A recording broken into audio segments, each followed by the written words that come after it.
Christmas.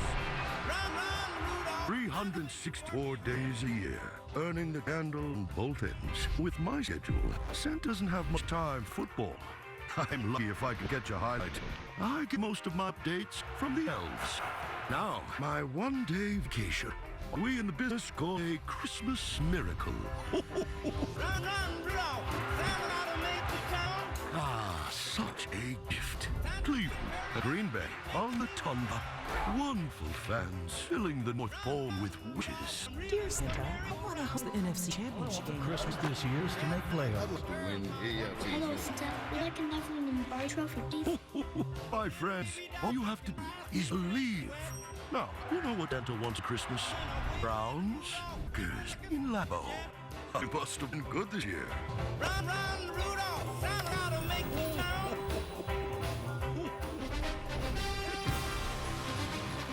Well, Santa's workday is done. Ours is just beginning. Hopefully you got all the toys you want. And so far this season, I guess you could say it's been quite a ride for Aaron Rodgers and the Green Bay Packers. They come in as the #1 seed in the NFC as they take on a Cleveland Browns squad full of holiday cheer, thanks to the return of several players from the COVID list, including their quarterback, Baker Mayfield. The Browns desperately need a win to stay in the playoff hunt, and they'll try and do it. What better place than Lambeau Field for some Christmas football as the Cleveland Browns take on the Green Bay Packers right here on Fox. Well, it doesn't look like there'll be any snow today in Wisconsin, yet somewhat ironically, here in Los Angeles, California, through the courtesy of some TV magic, we're in the midst of our own winter wonderland. Hey, in LA, where we want a white Christmas, we just make it ourselves, right? The best part is we don't have to shovel any of this snow on the drive home. The sun is coming out, the weather is warm, and we welcome you. Come on out here and stay a while, folks. Merry Christmas to all. Happy holidays and welcome to this Fox NFL Christmas special presented by Rocket Mortgage. I'm Kurt Menefee alongside the Hall of Famers Jimmy Johnson, Michael Strahan, Howie Long, and Terry Bradshaw. Merry Christmas, fellas. Merry Christmas, Kurt. How about Merry this? Christmas, boys. We all come to L.A. because the weather's nice, and then we manufacture snow and wind and all this kind of stuff. But I got the snow is fake, but the use of these jackets is real. There's Okay. a little bit out here. I'm sure people really feel for us. It's about 55 degrees right now, and we got pretend snow, but we're having a good time. Hopefully you are as well, and hopefully you've had a good morning so far with your family. We also hope that you've had it on Fox all day and you got a chance to see the All Madden documentary that aired just before us. But if you did miss it, you can stream it starting January 3rd on Tubi, Peacock, and ESPN+. All right, only recently has the NFL on Christmas Day become a yearly tradition, but the league actually played on Christmas for the first time 50 years ago. And whenever football and Christmas Day coincide, it's without a doubt the most wonderful time of the year. Christmas, a magical day that saw Shula surpass Hallis, Troy and Emmett spread Christmas cheer in Dallas. Or how about the longest game ever played? And do you remember when Rodgers slayed? Maybe you recall Dontari Poe, but if not, I'm sure Kamara made you ho, ho, ho. Christmas is a special day. Now, let's see if the Browns and Packers came to play. So we're going to spend a little Christmas time watching football and sharing it with our little TV family. We enjoy this. You know what? Let me quickly say to my mom, Novice Genoa, who just went into the hospital, love you. Merry Christmas, Mom. We're going to get you out in a couple of days. Get well, love you. Merry Christmas to everybody's family out there.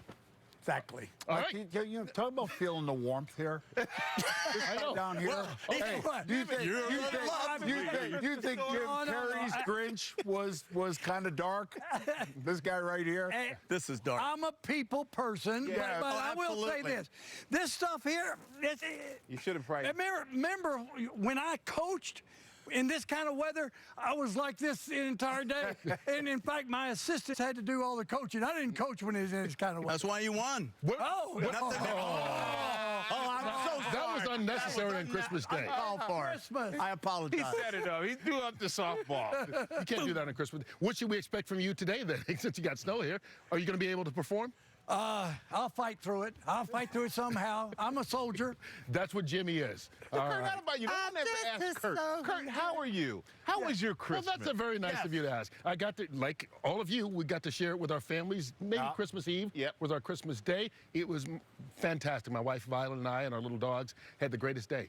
got some gifts I'll show you later. Did you study the picks? Because you're leading the picks, I think. Oh, let's stop this. That's my present to you, is sharing my knowledge from a football standpoint. Hey, all right? that's our gift to you to let you win up to this point. Oh, that's what it is. All right. Well, our gift to you is we got more football talk coming your way. In Wisconsin, though, they have a very special way of celebrating. Yes, they love their Packers, but they also love their polka. So to help us celebrate the holiday, we got some help from some local favorites. Now, the Kenosha Kickers from the movie Home Alone, they've disbanded, but we've got a group that might be even better. The Marashik Brothers Polka Band.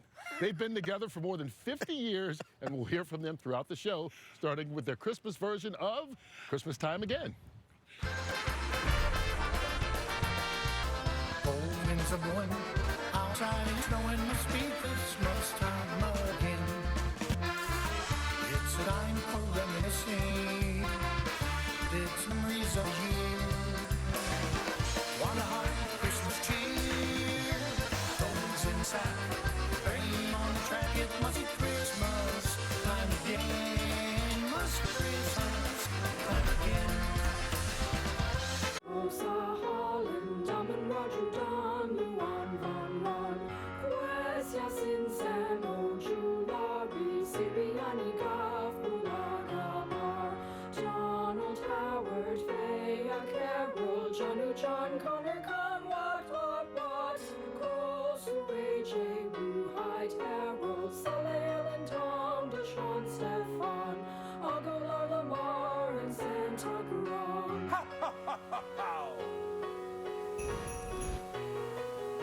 Hey, Merry Gronkmas to all, I guess. It's one of the favorite bits every year. We get a chance to put together the NFL names like that. It's fun. All right, the NFL has not one, but 2 games on Christmas Day this year. After our game with the Browns and Packers, it's another interconference matchup with 2 teams positioning for the postseason. Kyler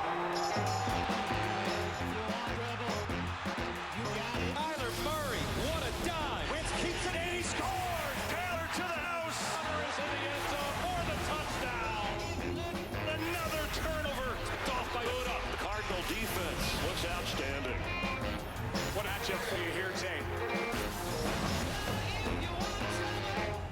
All right, Arizona, Kyler Murray, they have lost 3 at home. No surprise to anyone. The loss last week to the Lions in Detroit, a shocker as far as I was concerned. Now, Kyler Murray, he was Mr. October. He had my MVP vote. He has got to get back to that. No DeAndre Hopkins, not a problem. The guy is a special player. I expect him to play special today. Yeah, and I think he's going to have to. I think this team, they got thumped by the Rams. They go on the road. They're not prepared to play Detroit. They struggled in the red zone. They struggle on defense. And you know, this Colts team, they will challenge you. That offense with Kyler Murray, they need to be efficient. They need to capitalize on each and every one of their possessions because the Indianapolis Colts like to keep the opposing offense on the sideline. It's time of possession. It's run game, and they will pound you. And get your mind right if you're an Arizona defender. You're going to be playing the run all day long. Yeah, my, how the mighty have fallen. At one time, we were talking about Arizona being the very best team in all of football. And then now they just start losing. Well, why are they losing? They're not stopping the run. You look in almost every statistic in their run defense, and they're at the bottom 2 or 3 in every statistic. They can't stop the run. Well, what does Indianapolis do? Well, they run the football.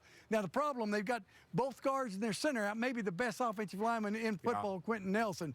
But they do run the football, Michael. Yeah, it's so funny. We were sitting here in Arizona, and none of us, for a while, would say that they were the best team. We're like, okay, they're winning. They're undefeated. We would never say it. And then when we finally say it, they hit this patch where they start losing games. And I agree with you. Defensively, Jonathan Taylor is arguably, he and Aaron Rodgers are fighting for the MVP, in my opinion. 11 touchdowns. He won in the last 11 games, 19 overall. Leads the league in yards from scrimmage, over 1,800 yards.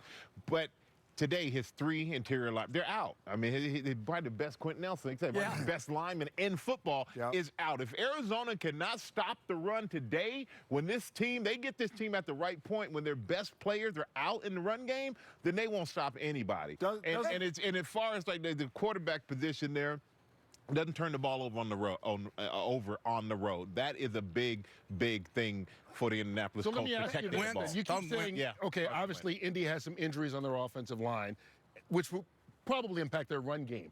which means that puts it in the hands of Carson Wentz. Well, this is why they brought Carson Wentz in. And as Michael mentioned, the big knock on Carson Wentz coming out of Philadelphia was the turnovers, the hero ball, forcing the ball down the field. Frank Reich and him have a connection, and I think a lot of it, more of it's going to be thrown on Carson Wentz's shoulders today with the offensive line. He had to get Carson Wentz back to where he was prior to his knee injury. His confidence went this way, and I think the trade from Philly got him back with his coach, and his job has been to build him back up. And when that's a great point. Can they win with him throwing the football? I think they can. All right, that game comes up after our game between Cleveland and Green Bay. But we all know, I mean, this is Christmas Day. It's the day that Santa Claus checked off his naughty and nice list, if you will. But fans around the league are still getting in their last-second wishes with the big man. But the big... Okay, who's next to sit on football sis lap? The Cleveland Browns up next. Oh, Cleveland, okay. So, have you been good this year? We've been just okay. I think we'll be better down the stretch. I just like to stay healthy and make playoffs. Wait, you're serious? I'm not a miracle worker. I'm a Santo. No, get out of here. Go. I mean, come on, what do you want from me? Boom! Boom! Hey, don't throw snowballs at Santa. What is wrong with you, Eagles fans? All right, who's next? Packers are next. Green Bay. Hey, Santa. So what do you wish for this year? Be the host of Jeopardy. That's what you're doing? Oh, you hosted for a week. Hey, you had a shot. Get out of here. Go. Just won MVP and he wants to host a game show? Batteries? Seriously? Phil fans need help. Who's left? Sorry, the entire NFC West is waiting. They'll be fine, except for Seattle, but there's always next year. All right, gotta go. I gotta meet up with Tom Brady, have some goat milk eggnog, whatever that is. Yeah, I know who he is. I love him. Oh, well, have fun. Me and Brady, the goats. I guess you can call him the network-approved version of Billy Bob Thornton, Bad Santa, right? No bad words there. All right, we're winding our way down to Aaron Rodgers and the Green Bay Packers playing on Christmas Day at Lambeau Field. Doesn't get much better than that. They host the Cleveland Browns in just a bit. Of course, everybody in Green Bay loves Aaron Rodgers almost as much as they love their polka.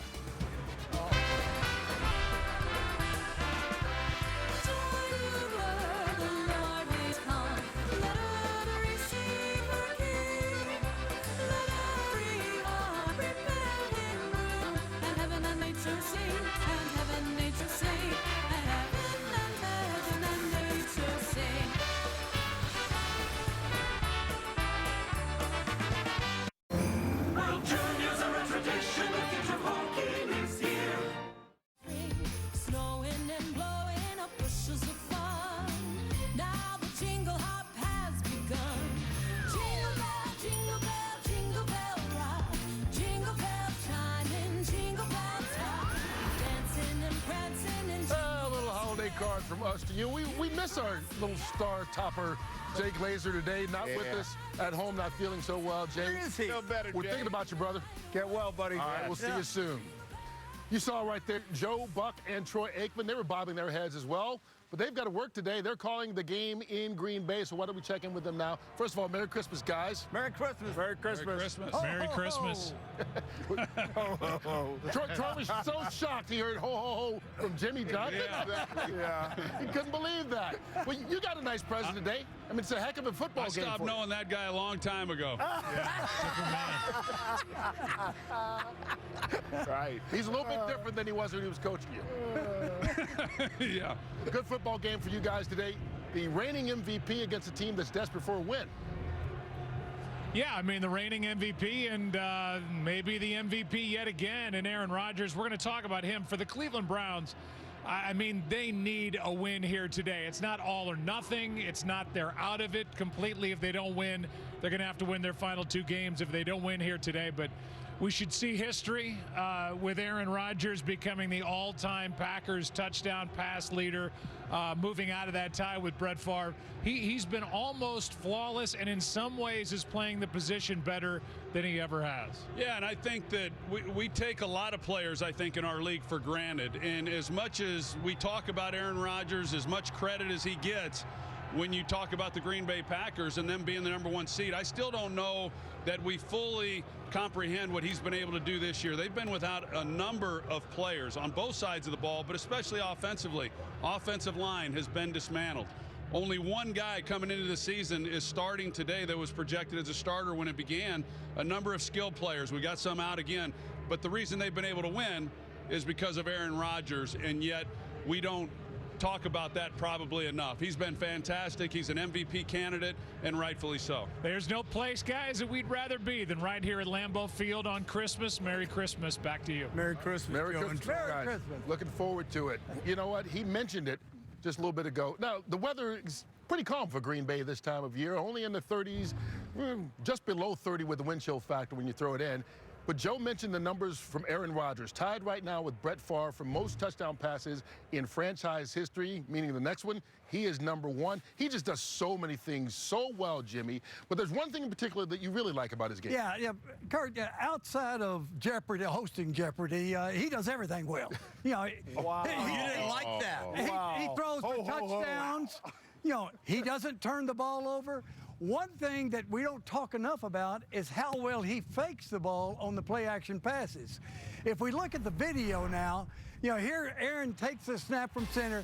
He stays in the pocket. He completely turns his back to the defense. He makes a great fake to Aaron Jones. Then he throws a pinpoint precision pass 16 yards to Davante Adams.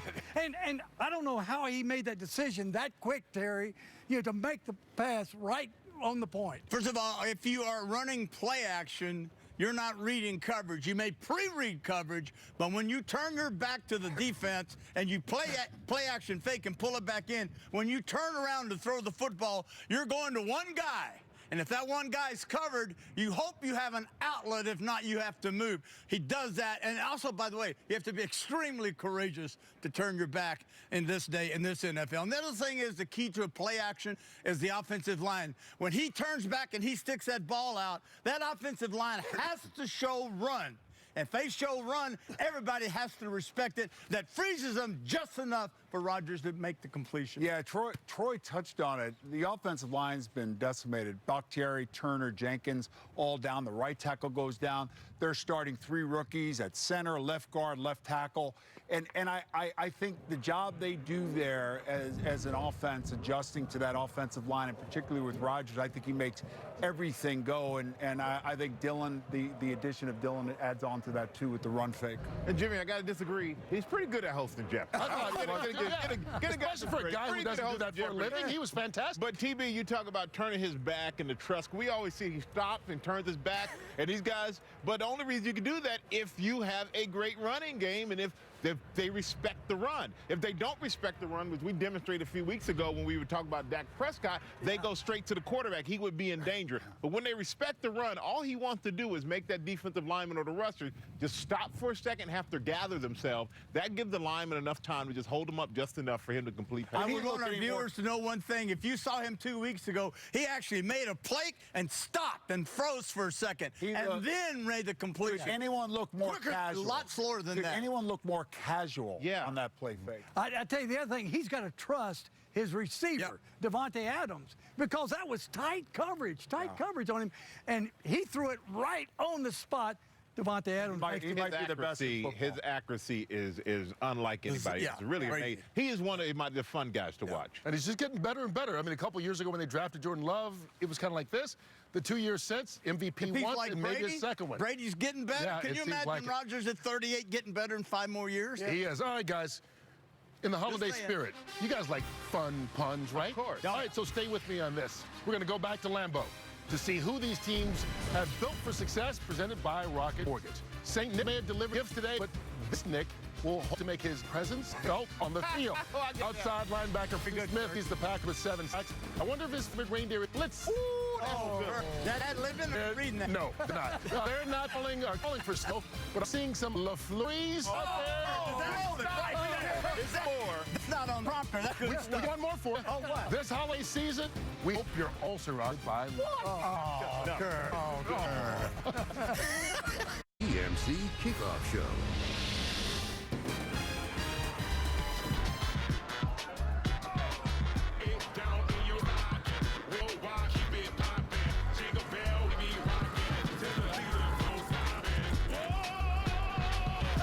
Clark showing his swagger at the Santa Monica Pier. Good luck finding cheap parking over there for his sleigh, though. Welcome back. Kurt Menefee here on the GMC Kickoff Show with the Hall of Famers Terry Bradshaw, Al Long, Michael Strahan, and Jimmy Johnson in our snow-covered field in warm Los Angeles, California. I don't know why I looked at my watch to see what the temperature was. That made no sense whatsoever. All right, this is a must-win day for the Cleveland Browns, and nobody knows that more than Browns Defensive Player of the Year candidate Myles Garrett. He's been working through a groin injury all week, but with what's at stake today, there's no way he was going to miss this game. Man, I'm so confident. You know, I'm just putting our heads in the sand or putting our head down. We're still ready to get after it. You know, we got the chance of doing something big here in Cleveland. You know, we got the Packers in the way. We got to win every time step on the field. Prestige, 13, let's go! We're our team go for the playoffs. And we want to go through the Super Bowl as well. Not one to just go there and say hello and goodbye, but I'm going to win it. I know we all do. Be everything you got today! That's our vision, and that's our mindset. I hope the dream out of the field right here. But our Super Bowl campaign starts. It's up for a base. Let's get it! I'm trying to have some new guys or some guys who haven't had a real chance to step up, make a big play, and make themselves known around the city. So it's a great opportunity for everybody. We know if the Browns are going to make the playoffs. We just... This is an abject failure of a season for the Browns. I don't think anything's a failure if you take something from it. And I know we want to continue the season and the postseason. I don't see it as a failure because we'll be making the playoffs. They got again. Myles Garrett, 4.5 sacks. And this city is home. To be accepted by the city, brought in, I love the way I am is second to none. I appreciate one and understanding the way to get me back is chance quarterback make big plays. Garrett's, had just a fantastic season. I mean, he's got to be mentioned as Defensive Player of the Year. He's just a monster. He legitimately has gold jacket possibilities. It's big coming from a guy who has gold jacket certainty. You love to hear that. But try to just keep on mind on the goal, and that's to get a win at their house. It's a lot of respect for one of the game's best. It would be pretty nice to sack on it. Hall of Famer. I wanted less in the league still, but I got to have him to the boneyard. Almost every game he starts, he's bringing that quarterback down. Myles Garrett's gets away. Myles Garrett playing like beast. I mean, I don't think games get than this. They have to deep in the playoffs or Super Bowl. Right now, we're in the playoffs. Have to keep on waiting to get there. So at this moment, it's a big game of our season. And for me to not play this game, you'd have to kill me. Take me out, kidnap me. You'd have to grab me and niece and somebody, because if I'm here, I'm playing. There's nobody to step up and play as well as you can. It's your ability, and I'm sure it's something to put my foot forward. You can make the case Myles Garrett is a front runner for the defensive MVP. It's a revamped defense, and I think they've been under a lot of pressure, mainly because their offense has been kind of subpar. This was a team that it was built to win now. They were kind of dubbed as a team that was ready to compete with Kansas City. They've struggled on offense. They've had injuries to the offensive line, injuries in the backfield. Landry's been in and out of the lineup. The Beckham experiment failed. He's back today, though. Yeah. He's back today. And the quarterback, to me, Baker is he's the lightning rod of that football team. And the question for the Cleveland Browns is, they've picked up his option for next year, and it makes sense to keep that option in place. But the question is he the guy moving forward to take this team past the Kansas City, and get them to the Super Bowl? I'm not sure he is, but they've got to make a decision.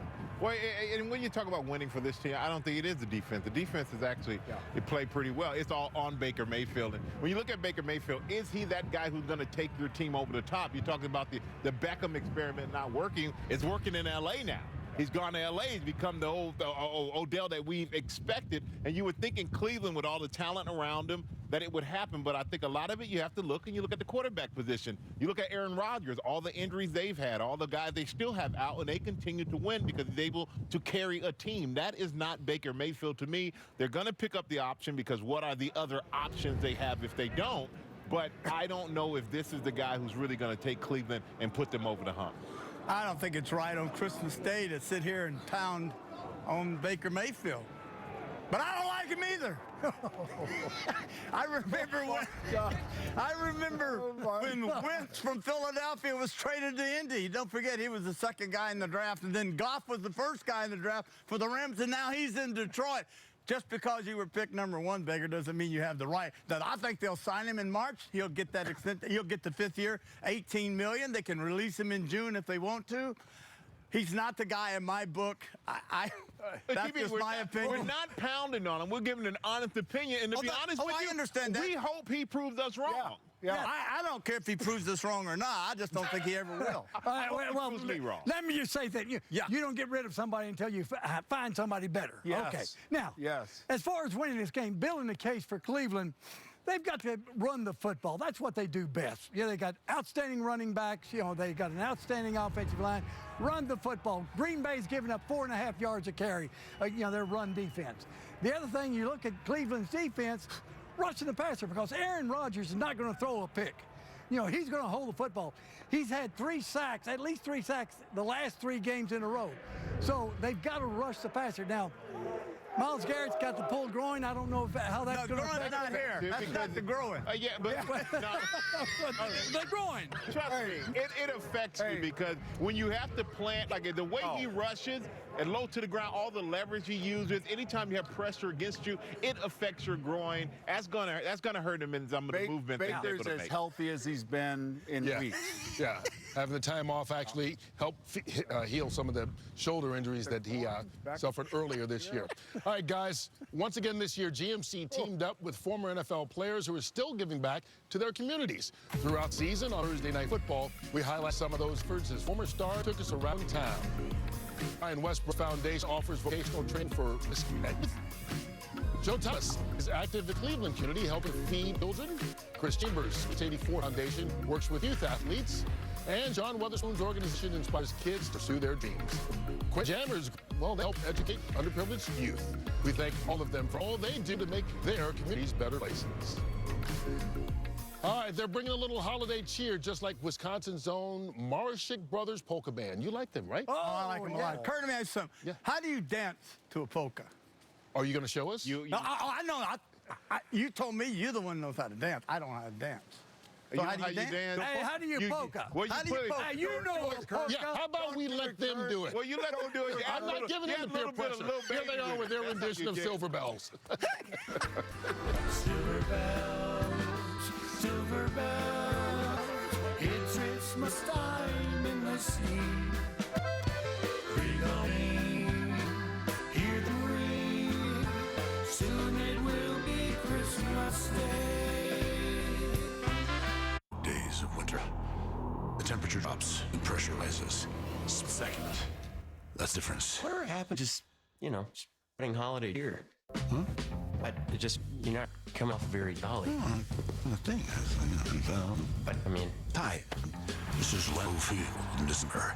Guys are freezing their tails off, getting thrown down in the snow. It's, it sounds be like jolly, man. It's Yeah, it sounds like a winter wonderland to me. I mean,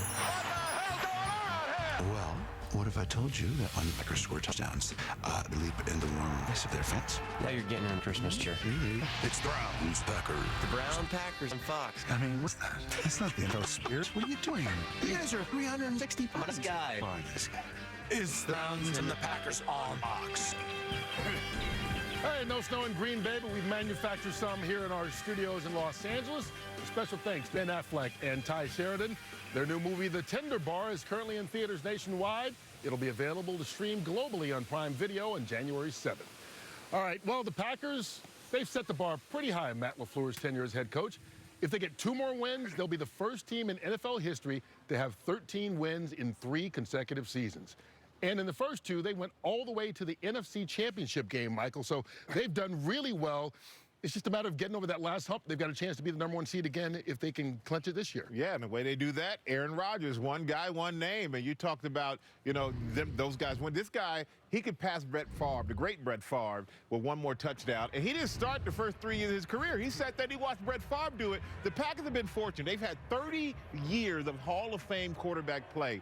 That's just amazing in itself. And this guy, 4 turnovers this year, 0 sacks lost. He had the best turnover ratio among NFL starters. And this is to someone who came into the league, and we wondered, is he possibly even going to be here next year? Is this just a swan song year? But he could possibly be the back-to-back MVP. Last guy to do that, Peyton Manning, 08, 09. Aaron Rodgers makes the game look easy right now. Michael, we've been heaping a lot of praise on Aaron Rodgers, deservedly so. But how about Matt LaFleur? 3 years as the head coach there, 3 division titles.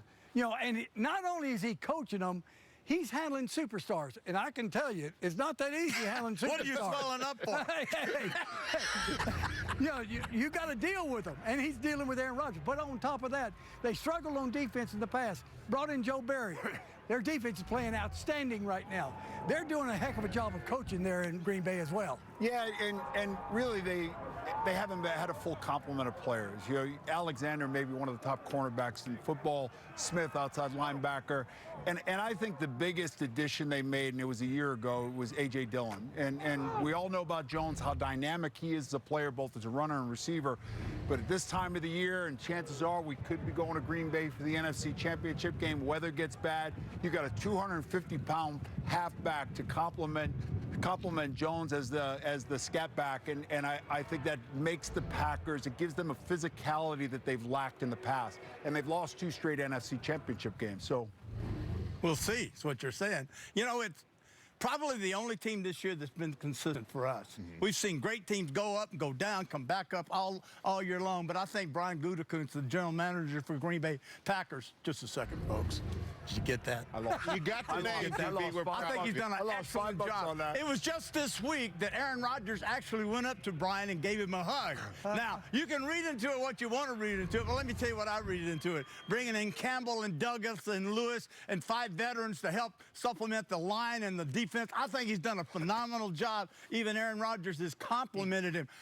My gut feeling is that Aaron Rodgers and Brian have made up if they needed to, and I think Aaron Rodgers is going to be back with Green Bay. He gave him a hug. Oh. I did not say he gave him a hug. Not only is Terry giving out platitudes today, but in the Christmas spirit, he's putting up $25,000 on the Fox Bet Super 6 app, and he's giving away a house. You at home still have a chance to enter, play the Christmas Special Challenge on the Super 6 app, and then opt in for the free house giveaway sweepstakes. All right, guys, let's go through our picks quickly. We'll do both games. Green Bay hosting Cleveland. Start with you, Michael. Green Bay by 10, Kurt.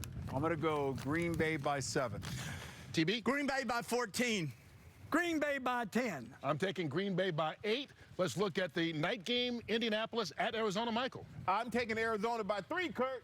Oh, I got Arizona by 3. Did you copy? You looked at the sheet. I got Arizona by 3. Slick. Arizona by 7. I'm taking Arizona by 2. You're taking Indy, Jimmy. Oh, you're taking Indy. 7. Jimmy's taking Indy. I'm taking Arizona by 2. All right? Guys, as we get closer to kickoff, why don't we bring in Tom Rinaldi, who's there at Lambeau Field. First of all, Merry Christmas, Tom. Merry Christmas to you and to the whole merry crew of your elves there, Kurt. Great to see everybody. Good to see you. You know, one of the things that really is brought home during this time of year is the sense of gratitude. And I think you ran into a guy, Tom, that has no question about what it means to be grateful. Well, Kurt, Christmas is a day about gifts, and it's also a day about family. And for the Packers' Aaron Jones, that's the case every game day. Thanks to his family and his team, he knows and understands. Sometimes the greatest gifts are the ones we get back.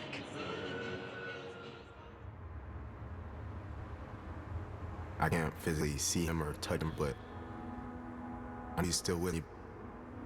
Dad, he left a gift. For Aaron Jones and his twin brother Alvin, their father was the constant, the cornerstone, and the coach. My dad was definitely hard on us because he knows what we were capable of. The biggest thing he told me, though, was everything you do it with this and do it 100%. After 28 years in the U.S. Army, Alvin Jones Sr. retired as a command sergeant major to be there for every game Aaron played in college and then in the NFL. And he was. I would go have a minute with him, no matter what stadium it was. He's right there. Everything done from the start all the way up to now has been for the point. Yes, sir. And that's rip the thing up. Yes, sir. I love you and I'm proud of you. Yes, sir. All right? Whether it was home or away, he would give him some words of encouragement. And I really miss it now. This past spring, Alvin was suddenly hospitalized in El Paso, struggling with complications from COVID. They worked it out so they could at least get my husband home. The first thing he just told me was to be strong. That was the last thing he told me.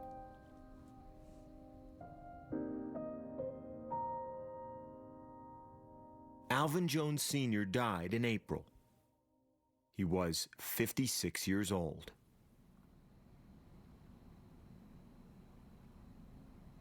It still doesn't feel real, honestly. I feel empty.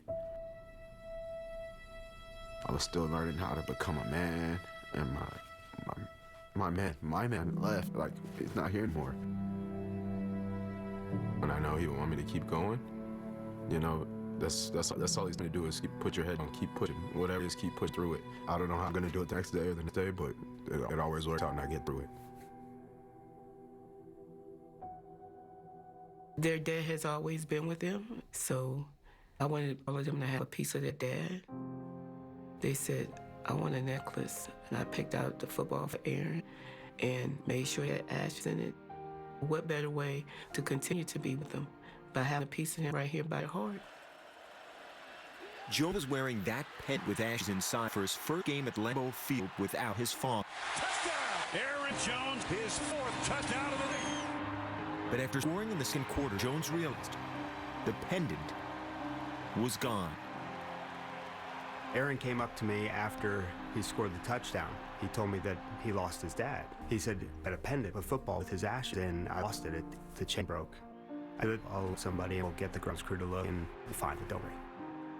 It's so small, I didn't think anybody was gonna find it. I was like, I'm gonna drop my dad anywhere, better be in his zone. After everyone had left, in an empty Lambeau Field, Engel searched through the grass and dirt of the end zone for nearly 2 hours.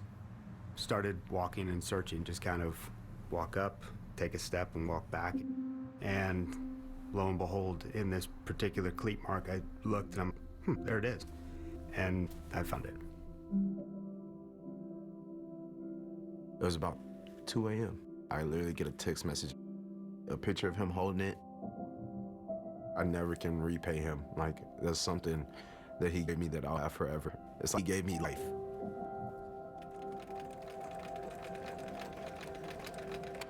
Once recovered, the Packers have taken steps to ensure the pendant is never lost again. I wanted to make sure that we give him what he needs to protect him and protect what's important to him, his family and dad. He's like, we're gonna make you a pocket.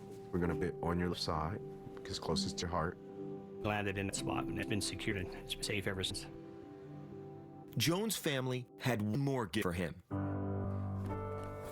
Carry his father with him.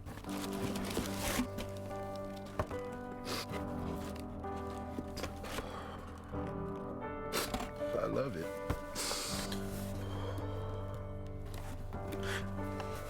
It's my dad. Please respect me.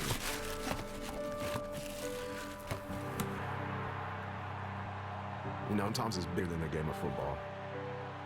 My dad was right there, and he's always been right there. He's always been right there for me. In his gratitude for getting that pendant back, Jones gave gifts to several Packers staffers, including a very special series of pendants that he gave to Brian Engel, the head trainer who was out there, and his entire family. There you see it with Engel's entire family, each member of the family getting one version of that pendant. You saw those very special cleats. Those are cleats that Jones wore at Baltimore in the Packers win just last week. And he got those words of encouragement from his twin brother, the way his father used to give them to him. Encouragement, support, and love, Kurt. A great message for Christmas Day and every day. Greetings from here in Lambeau. Amen to that, Tom. A reminder that love survives no matter what happens to us physically. And there's a shot of Aaron with his twin brother, Alvin, getting that encouragement right before kickoff. Folks, it's a tough transition, but football is next. And welcome to this NFL Christmas special on Fox. And welcome to Lambeau Field on Christmas Day. What better place to be than this? Green Bay Packers taking on the Cleveland Browns. And now welcome inside the broadcast booth. I'm Joe Buck. That's the Hall of Famer Troy Aikman. Happy to be with this guy. Happy to be with you on this Christmas Day. And for the Green Bay Packers, we were there when they beat the Baltimore Ravens on Sunday. Aaron Rodgers is the reigning MVP, may very well win it for a fourth time with what he's doing. They're the #1 seed in the NFC. But let's talk about Cleveland. They lost a crusher on Monday. They've been dealing with a lot of COVID issues and a lot of injuries. They do get Baker Mayfield back, and they need to roll in here and get a win on the road. Well, they really do. I mean, they need to win out to give themselves a chance to get back into the postseason. And you look at it, they're banged up, like you said. Jadeveon Clowney not being able to play tonight is huge. Myles Garrett comes into this game banged up. So what does the Browns have to do to give themselves a chance? I really think they've got to go back to really what they've been all about under Kevin Stefanski, and that is running the football. Green Bay's had some problems in that area, and if they're able to run the ball, shorten the game, try to get it into the fourth quarter, limit the opportunities for Aaron Rodgers, that would really help out this defense and give them a chance as long as they can protect the football and get it into the fourth. And we're going to have some fun here today. You can already sense the electricity in the air at Lambeau. Going to be fun watching Rodgers and the Pack taking on Mayfield and the Browns. Football coming up.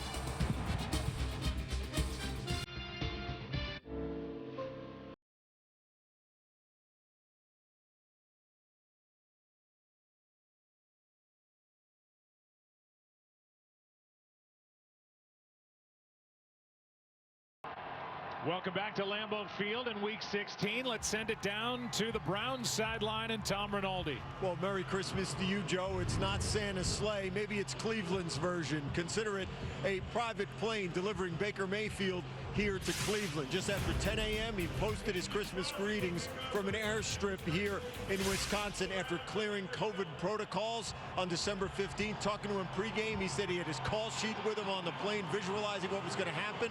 Nothing could be better, he said, than playing at Lambeau on Christmas Day. For more on who he's going to face, let's go across the field. Merry Christmas to EA. Aaron? Merry Christmas, Tom and Aaron Rodgers. He got a little nostalgic with us this week when he talked about potentially breaking Brett Favre's touchdown record. He said, this one's different because I'm a lover of history, and this team's history is pretty cool. Well, it's pretty cool to be at Lambeau on Christmas Day, and let me tell you, if Aaron Rodgers can break this record, this will be a Christmas that number 12 and these fans will never forget. Joe? All right, Merry Christmas to both of you, and the Packers won the toss. They defer. The Browns receive the football, and off we go as Crosby will kick it away on this 34-degree day with a wind chill feels like 27. Wind at 9 miles per hour. Demetric Felton from about the 1. Down near the 25, and off we go as Baker Mayfield is ready to head back to work. His head coach, Kevin Stefanski, told us every play they'll run today, he's practiced and he's had reps with going back all the way to July, despite being away from the team since he tested positive for COVID. Yeah, it still, though, is a factor when you haven't practiced like he hasn't here over the last couple of weeks. But speaking from a health standpoint, says he feels good. The shoulder, as we know, he's been wearing a harness, but he says it's the best he's felt since he injured the shoulder. Comes over the middle and finds Jarvis Landry for 7. And we'll look at this offense that is run by Baker Mayfield. It's number 19 in the NFL, number 5 in the rushing department. And their offensive line is reconfigured. They're without Jedrick Wills. So Joel Bitonio gets the start again at left tackle. Dunn at left guard. Treader is out with COVID. Nick Harris makes his first start at center. Teller and Hance on the right side. Here's a screen for Chubb. Has blocking out in front of him and a big play on the second snap. Still rolling. Down inside the 30. But a flag back near the 50. Well after that play developed, a flag was thrown. A 41-yard catch and run at the moment. We'll get the call from Alex Kemp. Personal foul, low block, defense number 26. After the distance to the goal line, first down Cleveland. Talked about Nick Harris at center. He gets out, as does Blake Hance, the right tackle. And they kind of lead the charge here on this screenplay, set up really nicely. And then they got 3 blockers out in front and let Nick Chubb do the rest. And you got the penalty at the tail end of this on Darnell Savage. That's the rule this year. You just cannot go low. Makes it tough on these defensive backs. Already at the 14-yard line, they hand to Chubb, who gets a yard. Devondre Campbell, who has had a phenomenal first year with the Green Bay Packers, made that stop. Here's the defense. You see the numbers in their rankings on that top line, and boy, are they happy to get Kenny Clark back. He was out on the COVID list in that 1-point win at Baltimore on Sunday. Just named to his 2nd Pro Bowl.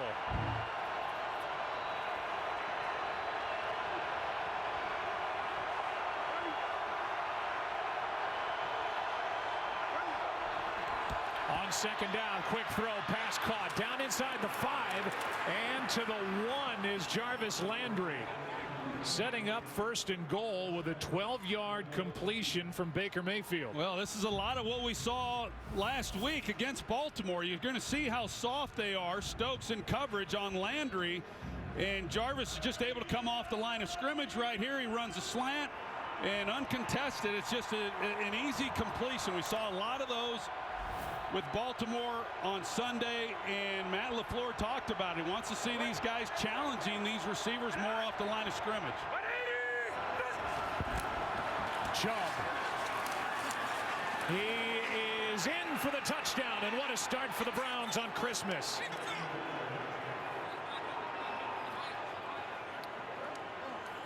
The opening possession of the game, and the 41-yard catch and run by Nick Chubb, a career long, and the receiving department set it all up. Yeah, not a lot of movement up front. Janovich, the fullback, he comes in, he kind of gets stoned. You're going to see what happens, and Nick Chubb, he's stopped, but he just keeps going. And the Packers just unable to keep the pile from moving across the goal line. 7th straight red zone touchdown for the Cleveland Browns. That's the longest active streak around the NFL.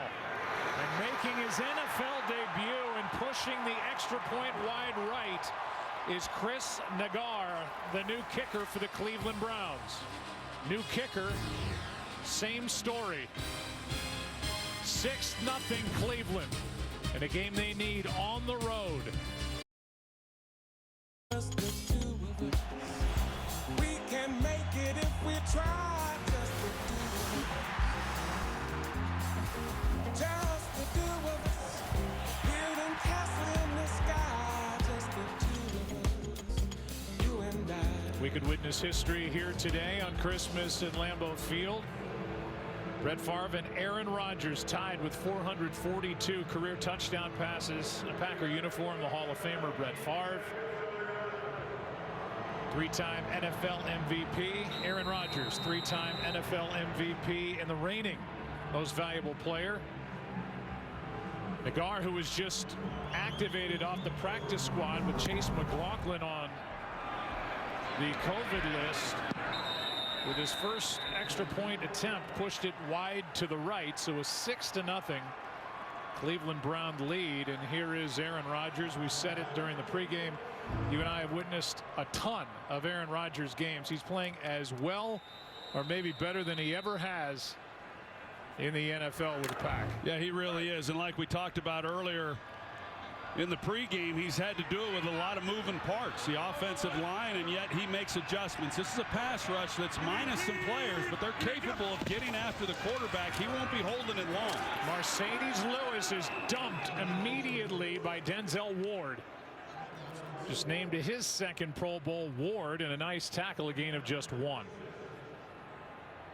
The offense is basically middle of the pack, as you see, 14th overall, but they've been putting up a ton of points. Almost 36 points per game over their last 4. Devontae Adams named to his 5th straight Pro Bowl. 2nd and 9, a screen that does not develop for Aaron Jones, and it'll be 3rd down and 9. And I know that as we look at this defense, Troy, as you studied them, it's a defense that you really like.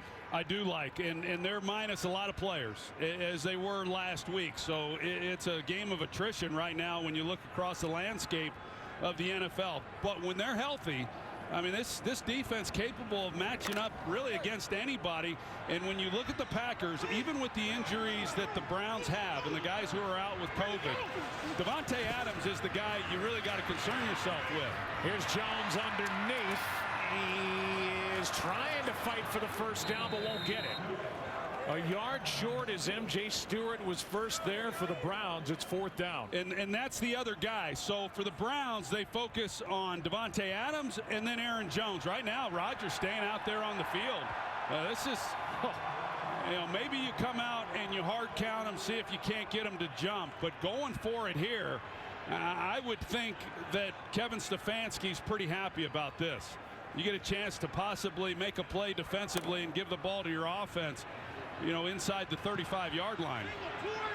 Full yard on 4th down if they do snap it.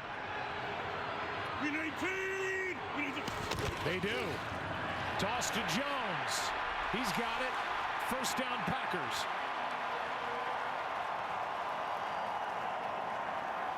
Got a good block from Allen Lazard. Probably the best blocking receiver in the NFL. Yeah, they come here and you're going to see Lazard, then he goes out and leads the way. And so once it's tossed then to Aaron Jones, you've got the lead blocker, just go get it. It's set up very well. It says a lot about Matt LaFleur and what he thinks of this Cleveland team. And do they go for it if Cleveland wasn't up 6-0? I'm not so sure. Here's a handoff to Jones. Ran into a wall, got back to the line of scrimmage, and that's it. I mean, the Packers, when you think about when we last saw them last season, all of the talk about not going for it on 4th down here at this end of the field against the Tampa Bay Buccaneers in the championship game, and here they are.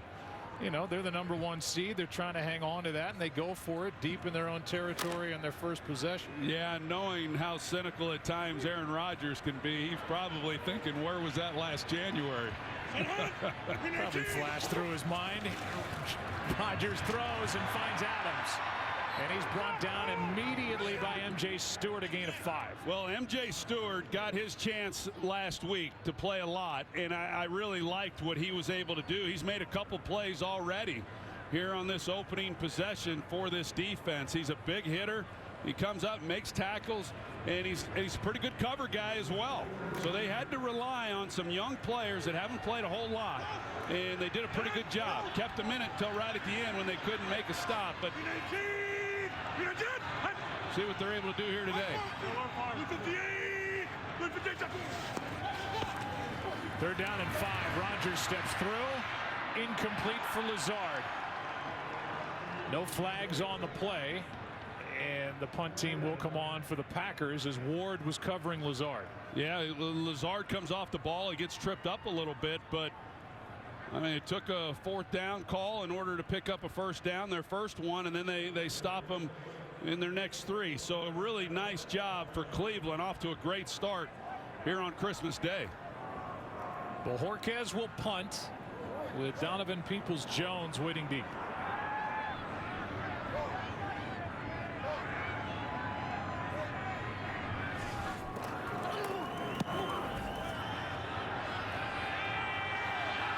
He'll try to return it. Breaks 1 tackle. And a flag flies at the end. 6-yard return, but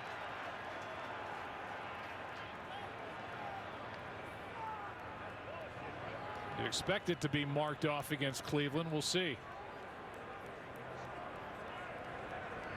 During the return, illegal block in the back.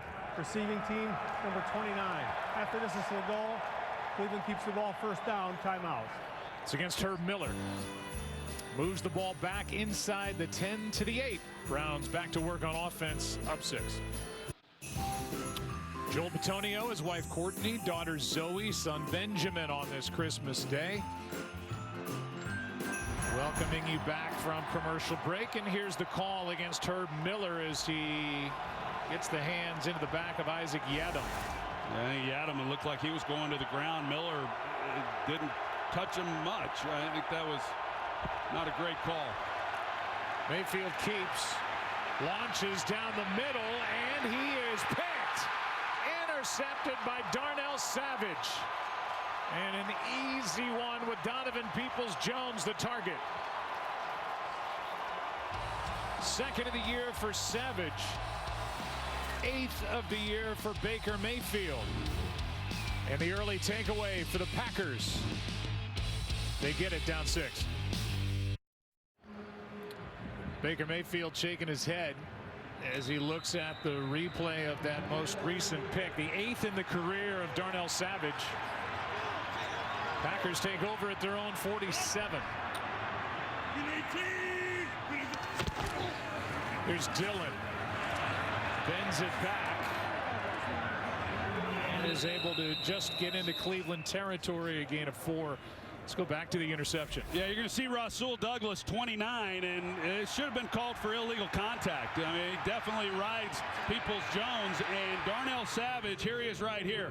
And you're going to see that he levels off, and so Baker Mayfield thinks he's got the home run shot over the top deep post, and he probably does. Without the contact, you see Baker, he's talking to the official now. He knows that's what happened. And as he's throwing it, he realized Peoples-Jones is pulled up a little bit. He lets up on it, and Savage is able to make the interception. Second down and 6. Here's one for Adams. Can't do it any better. To the 16. And almost indefensible. Well, we saw against Baltimore, they had a lot of bodies over there on 17 trying to keep him from catching the football. One-on-one here with the All-Pro Denzel Ward, and that's going to be a pretty good matchup. But Adams wins this one, and you can't drop it in any better than what Rodgers just did.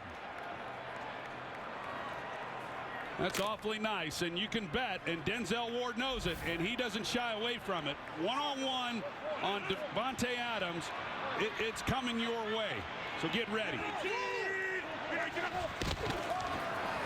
Flag on the play.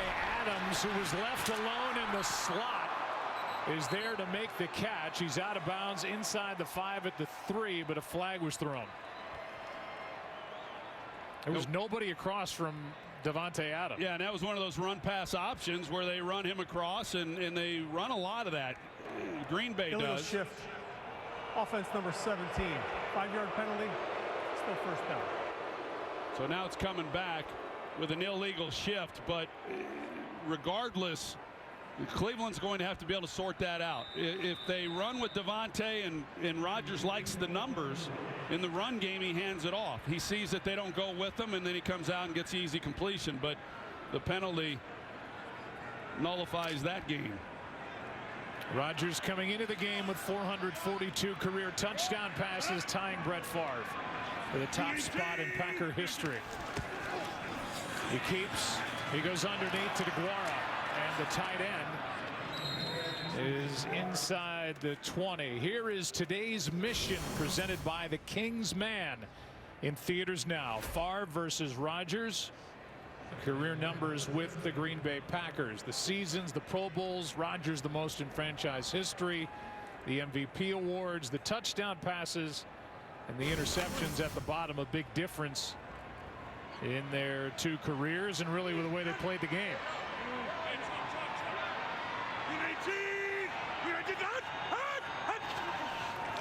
Second and 11. Here's Dillon. AJ throws the shoulder, takes it very close to the 11-yard line. Gain of 6. This Cleveland defense does do a good job of tackling. I mean, they're one of the better tackling units in the league, and that's really what they're relying on in this ball game. Now, they gave up the big throw, Denzel Ward with Davante Adams, but okay, they're going to complete some passes and then rally to the football and make the play. It looked a couple plays ago with DeGuara that he had more space to run, but they rallied to him as well. So down here, as we all know, these are important downs on 3rd down in the red zone.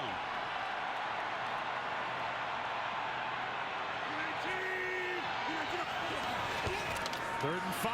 Pass is caught. Lazard. Touchdown.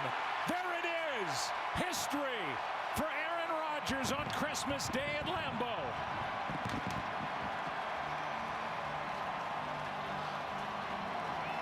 touchdown pass, number 443.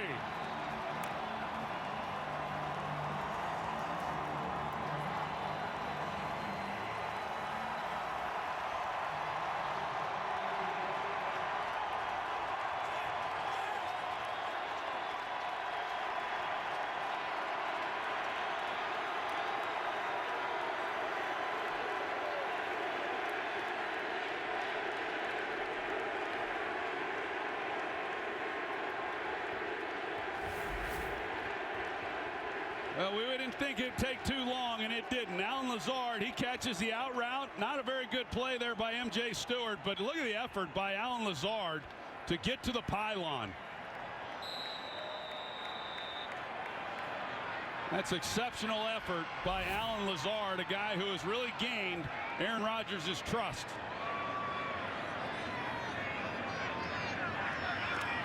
And the Packers take the lead. Career touchdown pass, number 443. Now one spot in front of his former mentor, Brett Favre. History at Lambeau and a 1-point Green Bay Packer lead. Aaron Rodgers is number 5 on the all-time touchdown pass list. Right now, he is number 3. The list of most touchdown passes with one team.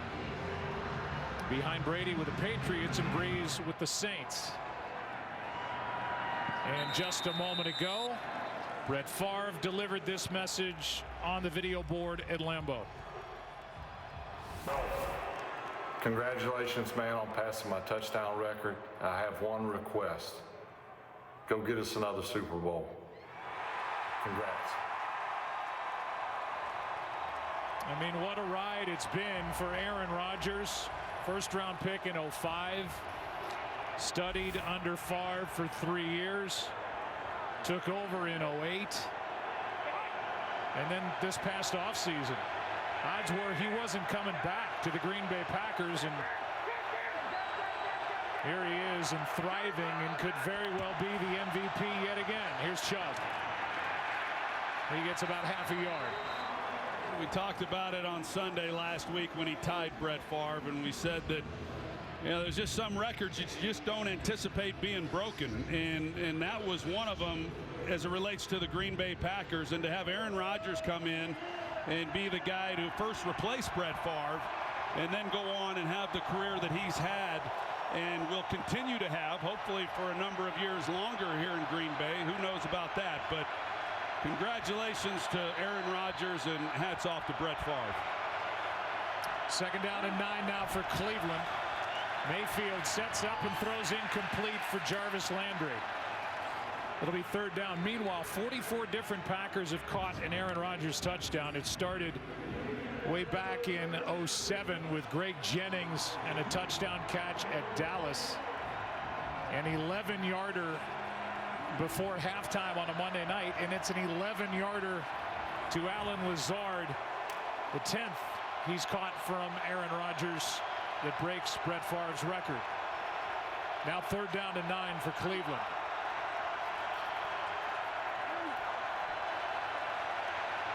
Mayfield, pass is caught. Let's see where they put Dearness Johnston. And Johnson is going to be about a yard, maybe a yard and a half short. Now, believe it or not, this keepsake and career touchdown pass at number 443 is going to his grandson, Brett Favre's grandson, Parker, who's 11 years old. Grandson. Yeah, 11-year-old Parker, Brett Favre's grandson, if you can believe that. And if Parker's anything like Pawpaw, he'll be out there throwing it in the yard next week. Fourth down and 1 for Cleveland. Trying to keep this drive alive, and pass is caught. First down, Donovan Peoples-Jones. Yeah, I'm not surprised. I was a little questionable about the spot. I thought that Dearness Johnson got a little closer than where it was, but Stefanski knows what he's dealing with Aaron Rodgers, so he's going to take some chances, gamble a little bit. Fourth down there, go for it. Nice job of executing and maintaining possession of the football. You know, it's one of those decisions. It's great. If you don't make it, you know, the game starts running away from you in a hurry. Timeout is taken from the sideline, I believe, and a challenge flag is being thrown by Matt LaFleur. Donovan Peoples-Jones' back was to us when he made the catch, and maybe Matt LaFleur thinks that pass was incomplete. The ruling on the field is a completed pass. Green Bay has challenged that ruling. And if this is overturned, it's Green Bay's ball. Here's a good look. No.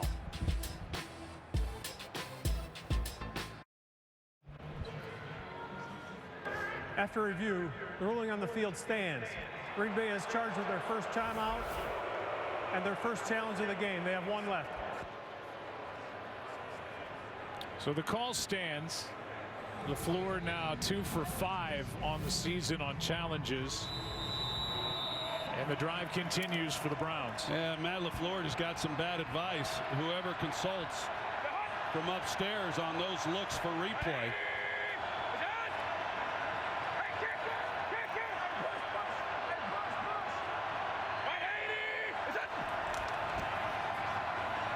Play action from Mayfield, who has a receiver open, and the pass is caught by Rashard Higgins. Fox Super 6 is giving away a house this holiday season.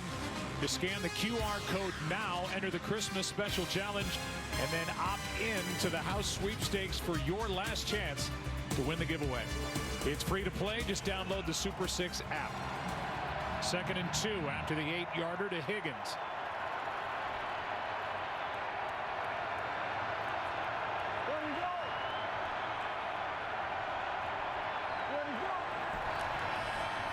Chubb tries the right side, first down plus. Another big play for Nick Chubb. He has a catch and run of 41 yards and now a carry here for 28. Well, Nick Harris makes a nice block in the middle, and he's able to get then out on the edge. Just a really nice job by Chubb. I like what they're doing. They're coming out on early downs, throwing it, some high percentage stuff off the play action, get the ball out. We saw the screen game on the opening possession. Get it to 2nd and short, hand the ball off to Chubb, and let him go.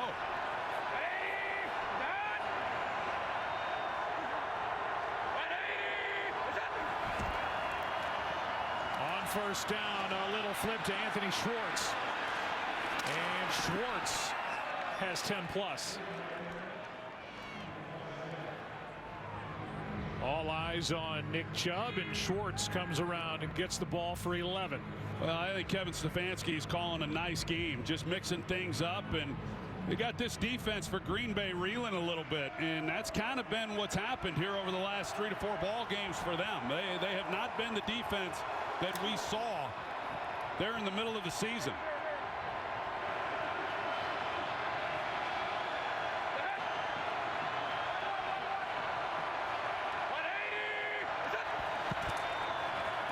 First down, Mayfield's in trouble, and down he goes, Rashawn Gary.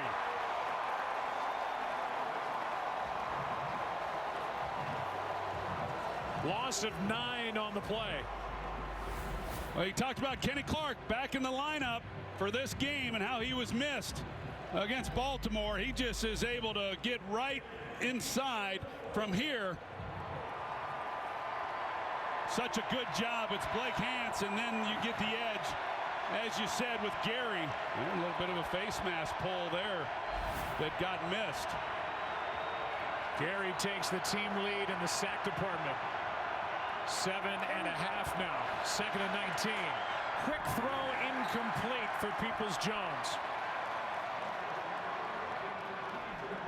Well, you watch this offense from time to time, Joe, and whether it's the receivers or if it's just an errant pass, the easy thing is to say, well, it's a terrible throw, and maybe it was, but we just don't know exactly how the receivers are being coached, but we do see those throws a little more often than what we should.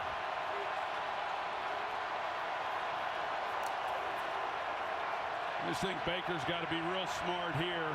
3rd and a mile. Don't take a sack. See if you can help out your kicker. He's already struggling. 3rd down and 19. Mayfield throws high and picked. Intercepted by Sullivan. And the second takeaway for this Packer defense. High throw by Mayfield, got away from him with Landry wide open. Well, I think what happens, because of Baker Mayfield's height, when he has pressure up in his face, he doesn't see, it's hard to drive the ball then. So when the ball sails on Baker, it's when he has bodies, big bodies, right, pushed back into him, and you see, I mean, he's got him, and just put it on him. He's not going to pick up the first down, but the high throw, now you don't even get a chance to come away with any points. Third interception of the year for Chandon Sullivan. Second interception of the game for Baker Mayfield. Rodgers, Lazard, one-handed catch.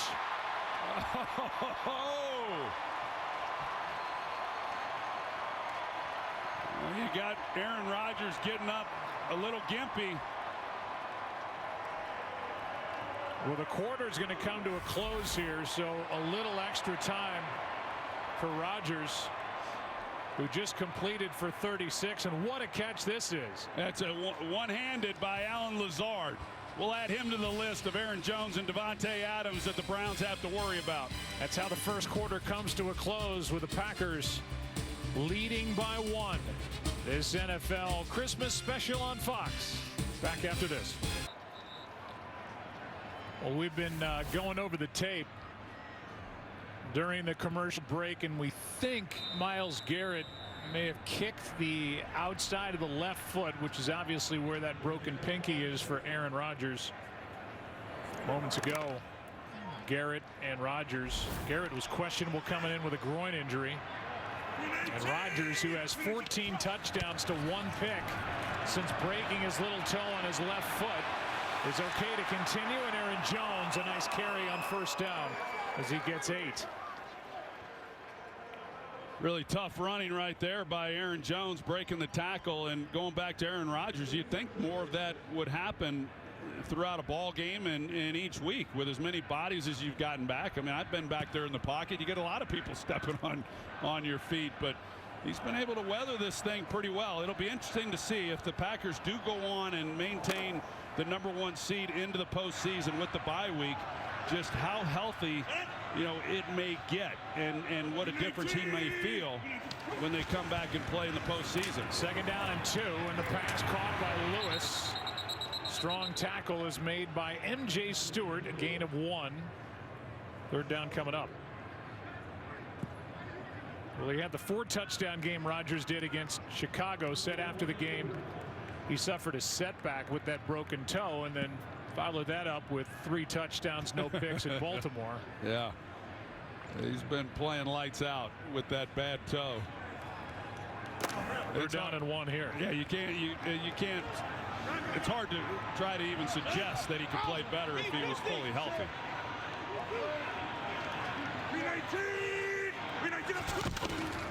Jones is pushed forward and looks like he's got enough, and he does, for a first down. Let's go down to the field and Aaron Andrews.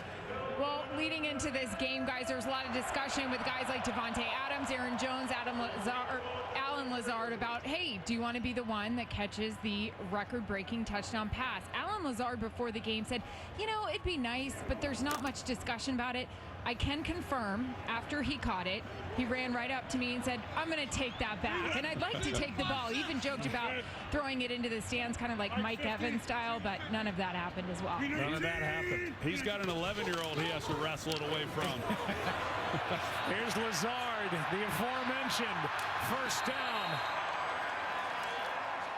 And here's the touchdown to Alan Lazard, the 11-yarder. And he had to really work to get this in. He sure did. Those don't come easy. And they got a lot of guys over the years for 443 touchdowns that contributed to that made a lot of plays just like that. You think of all the great Packer receivers and running backs that have contributed to that record. There's a lot of guys around the country watching this that should feel proud.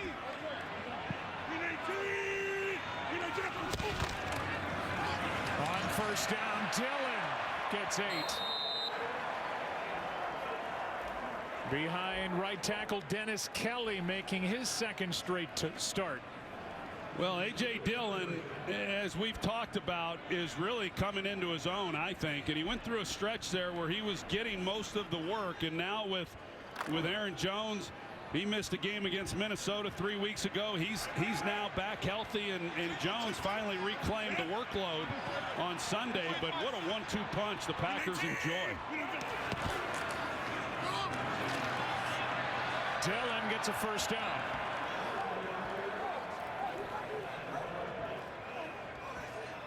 Last year, this Green Bay Packers team was number 1 at 80% in the red zone. Last 4 games are getting back into where they expect to be. You get inside the 20, they expect to end up in the end zone, and not with Mason Crosby doing anything but kicking an extra point. Yeah, and the beautiful thing for the Packers is when Aaron Rodgers is your quarterback, you know, he just doesn't throw interceptions.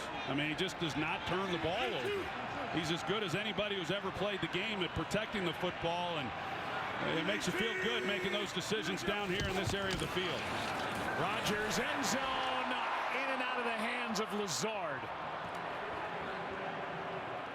Denzel Ward in coverage, 2nd and goal. That looked pretty good too. It looked like it was on the money and just a drop. Yeah, that's, you saw that Rodgers shook his head a little bit. I said that he has gained Rodgers' trust, and it's not easy. And when you become a veteran quarterback and you've had the success that Rodgers has had, it becomes harder on receivers because the bar is high. But Lazard has kind of broke through that ceiling, but Rodgers does not like that at all. 2nd down now. Started to his right, back to his left, and incomplete for Davante Adams. M.J. Stewart, as you said, had that good game, led the Browns in tackles, had a forced fumble against Las Vegas on Monday. Yeah, they're holding up. It's just the not being able, the Packers were able to capitalize on the interception by Baker on the first one that Savage was able to get, and then they're in a position to come away with points, and in a game like this, and when your back's against the wall, they can't have any more of those, and this becomes a huge 3rd down for Cleveland.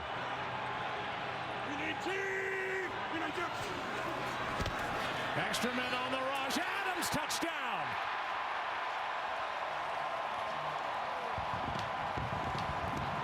And you send a blitz at your own peril as Aaron Rodgers finds Davante Adams for yet another touchdown pass, number 444. Well, it's almost not even fair. They go 0 blitz, so here they come, and here's the matchup right here. Davante Adams, and he's going up against the rookie from Georgia, Richard LeCount, and it's just not a matchup at all. Extra points is good. 8-point game. 66th touchdown pass from Aaron Rodgers for Davante Adams, and the Packers lead by 8. And a Merry Christmas from the beautiful Davante Adams family and their daughter Deja Lee. And Daddy just caught his 66th touchdown pass from Aaron Rodgers. And it's now the top duo in Packer history, with Aaron Rodgers at quarterback as they break a tie that he had with Jordy Nelson.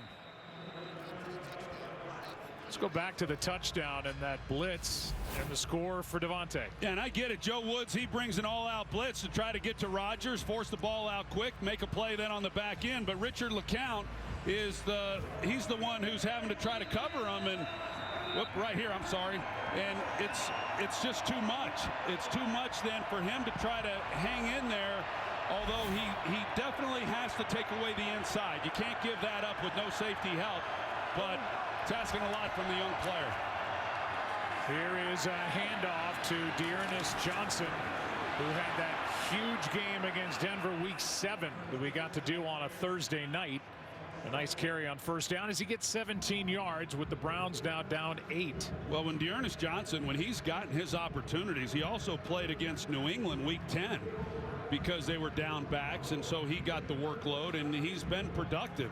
I like him. We had a lot of fun watching him play that night on Thursday night when he had such a big game. But they've got a bevy of backs who can certainly do a lot of good things, and that's the strength of this football team has been their ability to run the football, but they've struggled with that the last few weeks. Pass is caught by top tight end Austin Hooper. He picks up 12 yards and a first down. The NFL Christmas doubleheader continues next, only on NFL Network. Jonathan Taylor in that MVP conversation of the Colts take on Kyler Murray and the Cardinals. Big matchup. Playoff implications, no doubt.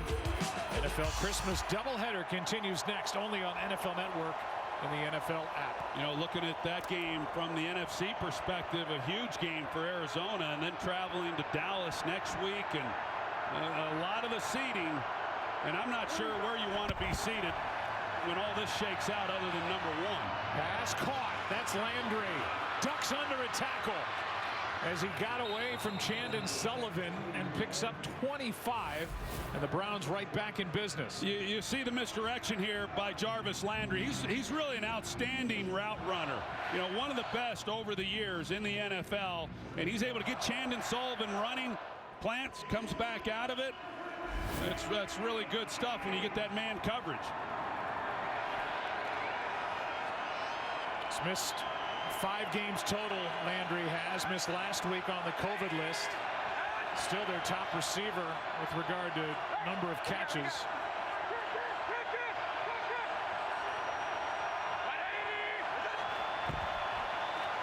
On first down, it's Johnson. He's to the 15. Send it to Tom Rinaldi. Well, Baker Mayfield, as you said, cleared from the COVID list on May 15, and talking to Kevin Stefanski this week, he said he had banked so many reps earlier in the season. Troy, I was interested on your take as to how that might manifest when you're away from the team in the field, trying to stay fresh mentally, but not being out there physically. I will tell you, it's hard to do. You know, we've seen it from Aaron Rodgers. He's not getting much work in practice, and he says that at this stage of his career, he doesn't necessarily need it. You know, there's a lot of coaches that don't want to hear that. For Baker being that young, it's not easy. Pass caught. That is Higgins. He is down near the 1. A good drive being put together by Baker Mayfield and the Browns after the pick. This one for 14 yards to Rashard Higgins. Yeah, this is a good job by Cleveland, and again, you're going to see Rashard Higgins come off the ball and just sit it down right there, so you get closer to the goal line, and to have some of this free access off the line of scrimmage, that time they're able to take advantage of it.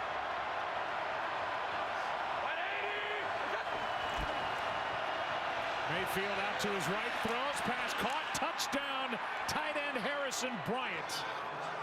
Back-to-back games with a touchdown for Bryant. And the Browns will go for 2 to try and tie it. Well, Harrison Bryant, you see, he comes up and he's as though he's blocking. I couldn't tell who that was exactly. If it was Vernon Scott, the safety who was in there.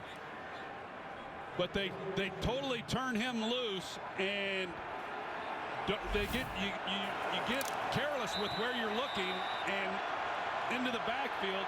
That's how guys free up, and they're going for 2 here to try to tie it up. 3 for 3 on 2-point tries this season. Mayfield to the back of the end zone, broken up. It's the rookie Stokes. And this remains a 2-point game. Touchdown for Bryant. 2-point try, no good. 14-12 in Green Bay.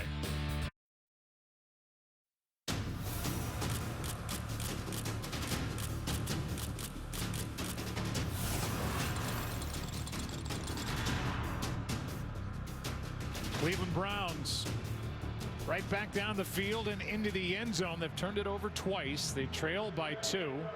There's the scoring drive. It's Bryant with a 1-yard touchdown catch, but could not connect on the 2-point try.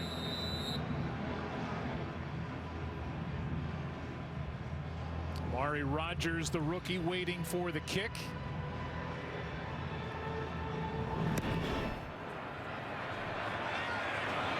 The rookie from SMU hits it into the end zone.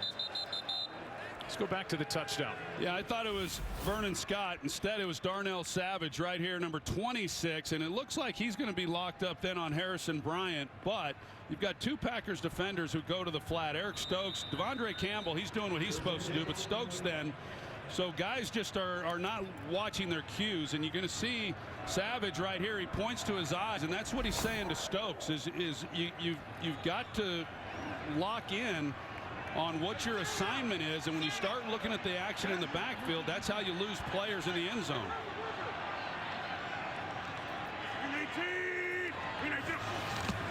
From the 25, Rodgers, pass caught by Dillon, nice grab, and a strong tackle by MJ Stewart. Anthony Walker will clean up, but Stewart is the one who stopped the progress. And here's today's. And now Rodgers is really limping after getting stepped on, we think. Let's take a look. Yeah. And that was his teammate. Looked like Nyman. Looks like the big left. No, it wasn't Nyman. That was Newman, Royce Newman.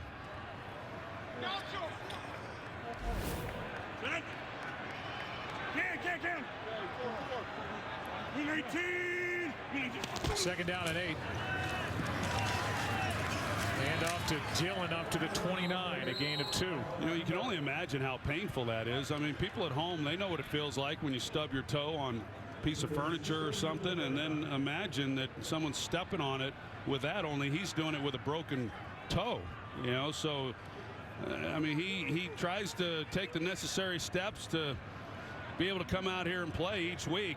He says as the game goes along, most games, it tends to start bothering him a little bit. And I would imagine that this is the earliest in a ball game that this has affected him. Rodgers gets popped.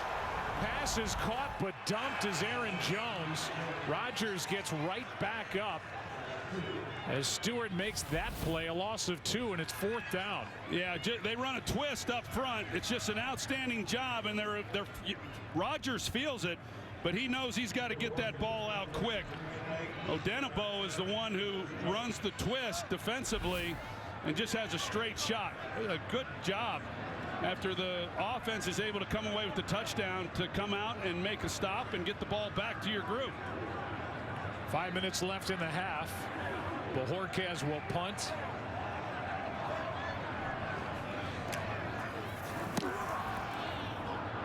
Donovan Peoples-Jones will stay away.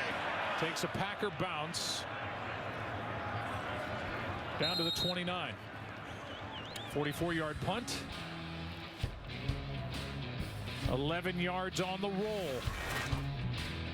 And Rodgers in some pain on this record-setting day, and his team up 2. 2-point game. Browns right back on offense after getting a 3-and-out from Green Bay. Taking over at their own 29 with 4:42 left.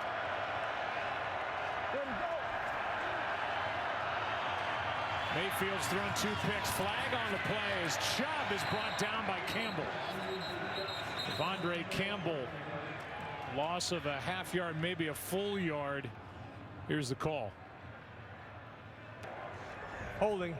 Offense number 85. 10-yard penalty. First down. Against the tight end David Njoku. Well, back him up a little bit. You look at Cleveland offensively. There's Njoku there. Got a hold of Gavin, and you look at Cleveland offensively and what they've done. They obviously like to run the football, the play action game, then take your shots. But in this one, they have come out throwing it. You know, 2-to-1 ratio, pass to run.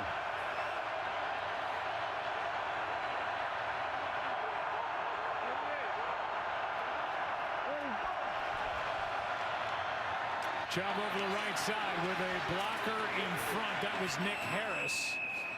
Kenny Clark makes that stop after a gain of 8 after the holding call. Today's professional grade presented by GMC. And Matt LaFleur, 37 wins in his first 3 seasons. That is the second most in NFL history behind George Seifert when he took over in San Francisco. He's done a great job. I really think he's a bright offensive guy as well, and what he's been able to overcome last year, this year with the various injuries, but he has elevated himself to that status to where it doesn't much matter what he does in the regular season anymore. He's got to get it done in the postseason. Mayfield in trouble, stumbling, and down he goes. Pressure by Jonathan Garvin. And Tipa Nalii is there to tap him down, a loss of 4. Yeah, here comes Garvin, 53. He's just totally unblocked. And, you know, the fact that Baker's even able to get away from him is something. Thought he might have been able to just get rid of the football at that point. Packers defense, 2 interceptions, now 2 sacks. 3rd down and 16.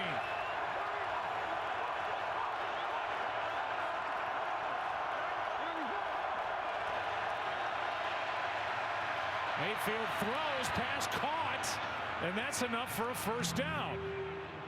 Higgins makes the grab as on 3rd down and 16 they get 17. Wow, what a pickup. Yeah, 94 combination. They run through the middle, and then here comes Higgins on the dig route right in behind it. And he has to beat his man, which he does in Stokes. Safety, he's not able to drive on it the way he would want because of the vertical route that's coming through the center of him. That's a big 3rd down conversion. And that will bring us to the 2-minute warning. Browns with a 1st down by 2. We'll keep an eye on Aaron Rodgers, obviously, as this game goes on with that bad foot. 2 minutes to go, 1st down for Cleveland. Baker Mayfield, 5 straight completions since that 2nd interception, and that 17-yarder to Rashard Higgins, his best throw of the game. Mayfield throws, and he's picked for the 3rd time. Rasul Douglas. And that is 3 straight home games with an interception for Rasul Douglas. Well, Rasul Douglas plays this awfully well. He's going to have his back turned to the sidelines, and that's when Mayfield thinks he can fit it in there.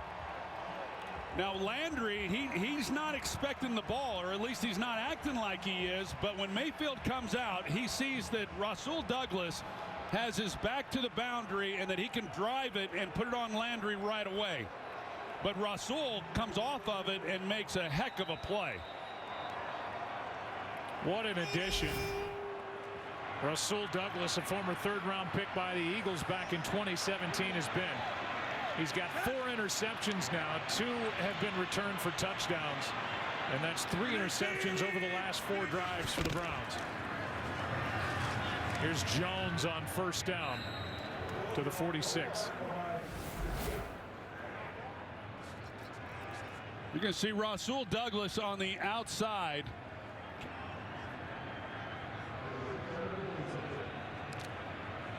Anyway, Rasul Douglas is on the outside, and then he turns and comes back and cuts underneath Landry to make a play. Here he is at the top. You see him right there. He circles back, and that's where Mayfield's trying to drive the football. And you're right, Joe. To me, Rasul Douglas, he's the team's defensive MVP. He's been sensational. Here's Adams with a catch and run for a 1st down. And this time it's Equinemius St. Brown on the outside, helping to throw a block in a gain of 10. Well, the Browns converted the big 3rd down, which was good for 2 reasons. One, it kept the drive alive, but more importantly, it kept the ball away from Rodgers before the half. But now with the interception, you give the ball right back again, 2nd time now, to give it to them with a short field. And you're just hoping that your defense can hang on. And if they don't give up any points, that would be amazing. But even 3 would be something special. Packers get the ball to start the 2nd half, by the way, as Rodgers throws. Davante Adams makes the catch for 9. Spun out of bounds by Greedy Williams, who had a pick against the Raiders on Monday. Yeah, Greedy Williams out there giving him a lot of respect, and so a pretty easy completion.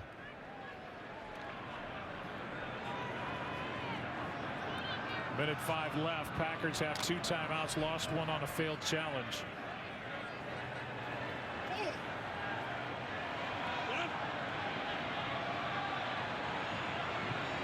Adams and Greedy Williams matched up again. Hand off for the first down, Aaron Jones.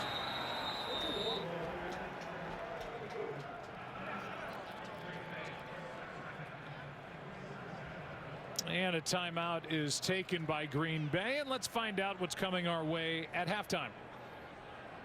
Coming up on the Toyota halftime. Hey, Kurt. You know what the Packers will have if they win the Super Bowl this year? What will they have? 5 golden rings! Well played, my man. Thank you. We'll do that and more, and a little bit of that on the Toyota halftime. Joe and Troy? There's our guy TB doing his thing, and it's amazing how cold they can make it look in Los Angeles with fake snow. And the winter coats. I was thinking the same thing. Wow, they selling that pretty good. First down, Green Bay with 1:01 left. Merry Christmas, fellas. Davante Adams now with 101 catches on the year. Rodgers throws, back shoulder throw. Adams again. Bad toe and all. Just precise for 13. Well, you can't defend it. You just simply can't. I mean, you play over the top to keep him from scoring the touchdown, and then the back shoulder because he is over the top, and you just simply, there's literally nothing you can do. These two are on a page together that you just don't see very often around the league. Pretty fun to watch.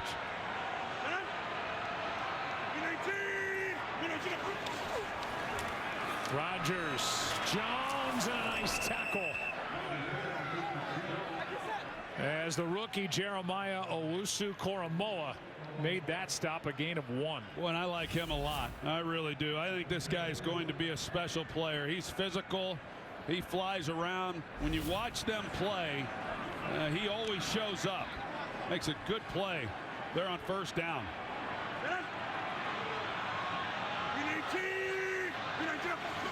Under 30 seconds to go. Pass is caught. Davante Adams out of bounds. We'll see where they put it. And it's enough for a first down, 1st and goal, as Williams made the stop, but a yard too late. Well, look how easy this is. I mean, now you play soft, trying to keep it up in front of you, and they just run the out route, and then you're just hoping you can make a play before he gets to the marker. There's just really not much of an answer. I think Baltimore probably did it as well as anybody. Still got his catches, but he didn't get much out of it. Just assign a lot of bodies to cover him.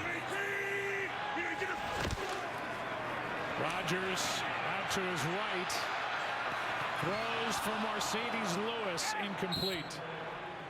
Well, he's moving pretty good on 1 foot. You know, he'll surprise you a little bit. Here he comes. He's still able to outrun Gustin, the edge rusher, number 94. We were hinting at it. Davante Adams, who has 4 catches on this possession alone, frustrated after that 17 Bulldog, as Wink Martindale called it, defense, where it was 2, sometimes 3 guys covering him. Different story. Yeah, named Bulldog after his Fresno State mascot. Here he is. Pitch and catch. Touchdown Packers, but a flag is down on the far side of the field away from the play.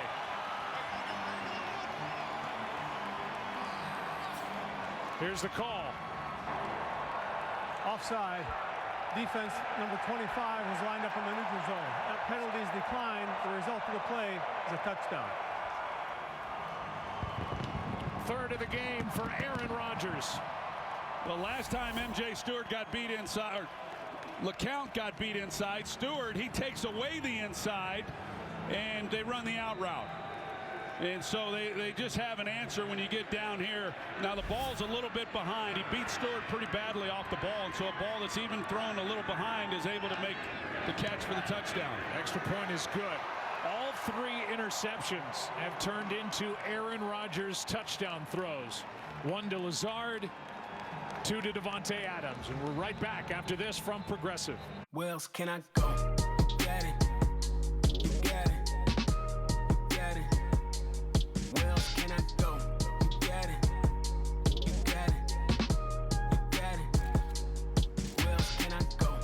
Got it. I'ma say it. You got it. All I seen it. Got it. Got me saying. Where else can I go? Got me got it. You got it.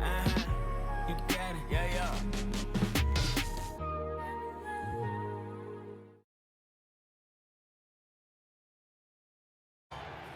Well, Davante Adams has 2 in this game. Aaron Rodgers has thrown 3 touchdowns, and he'll go in and get that left foot looked at. Yeah, he sure will. Get in there a little bit early here with just 12 seconds left. I'm not sure exactly what all they can do to help him.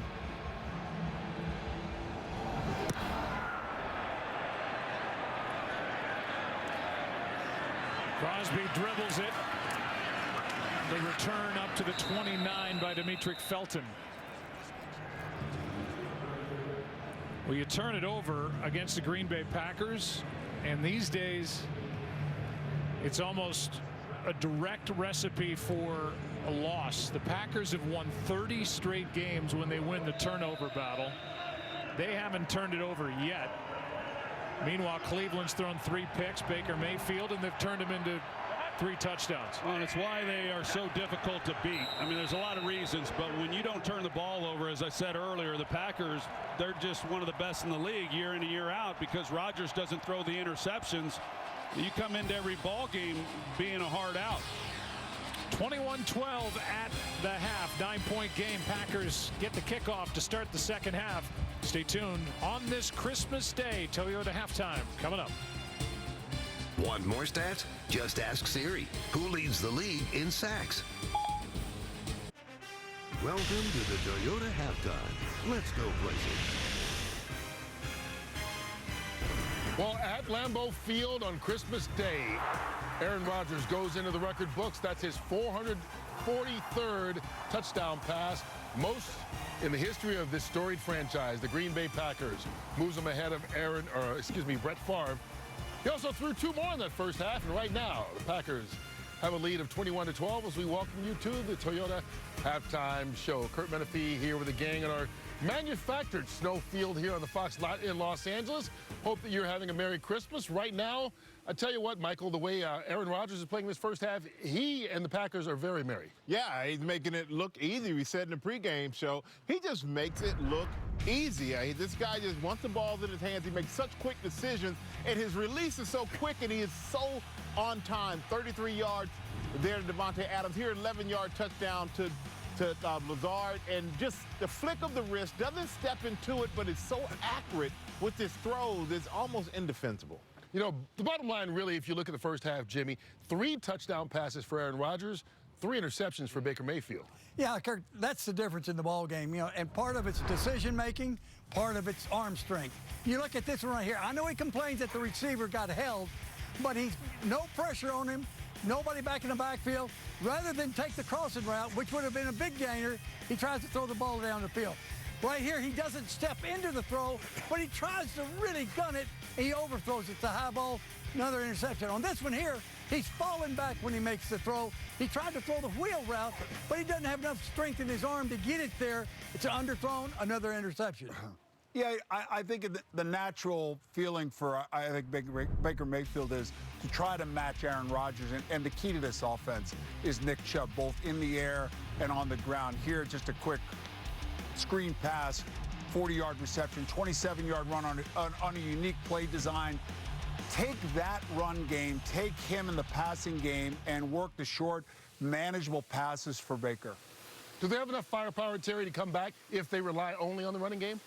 No, that's to answer his question. They should have started the game like that and stayed with it. The turnovers have just been killers. If they just want to run the football in the second half, they've got to score every time they run it, knowing Aaron Rodgers and Green Bay will come back. I feel like they're lucky they're only down by 9 at this point, especially with the 3 turnovers. If they don't turn the ball over, they could have the lead. All right, Terry's giving out advice right now. When we come back, he and Super 6 are giving away a house. What? But first, let your wild side run free in a capable Toyota truck or SUV. Hey, buddy, my house? Get out, pack up, time to go. Hey, can I get a pepperoni pizza? Light, crispy, Italian sourdough crust? What more could you ask for? Aren't you Jesse from those bar down hockey quizzes? Yeah, man. You want to do a little hockey trivia? Sure. Name 2 Canadian franchises that started in other cities. Toronto. Oh, wow. Calgary and Winnipeg? Yeah! You got it!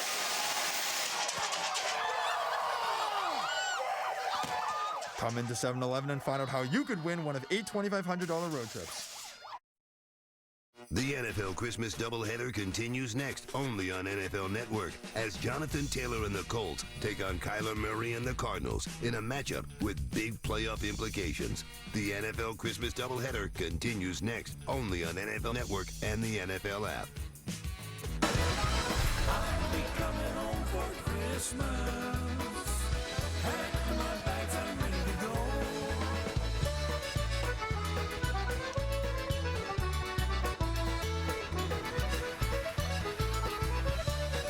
Well, that's the Marashik Brothers Polka Band coming your way from Wisconsin.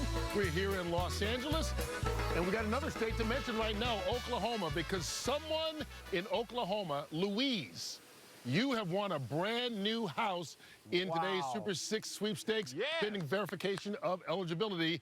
You'll have another chance to win at home $100,000 of Terry's money tomorrow. I give away a house and $100,000. What about me and my family? What about the Rams and the Vikings tomorrow? My mom is Louise, and I see you said Oklahoma. I thought you said Texas. I was about to go, yeah! No. What about the Rams and the Vikings? Rams are on a roll right now. Defense is playing better. Offense is awesome. You go and you look, Adam Thielen, wide receiver for the Vikings, might be back.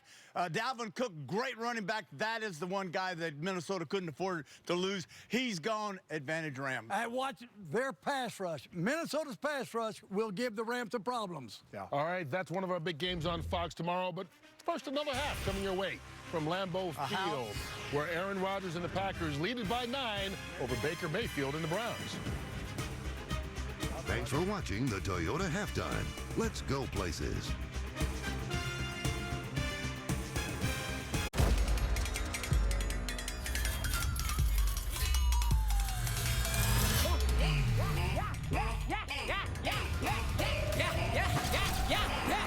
You can't knock me off my energy. Hey, you can't knock me off my energy. You can't knock me off my energy. You can't knock me off my energy. How is your heart beating?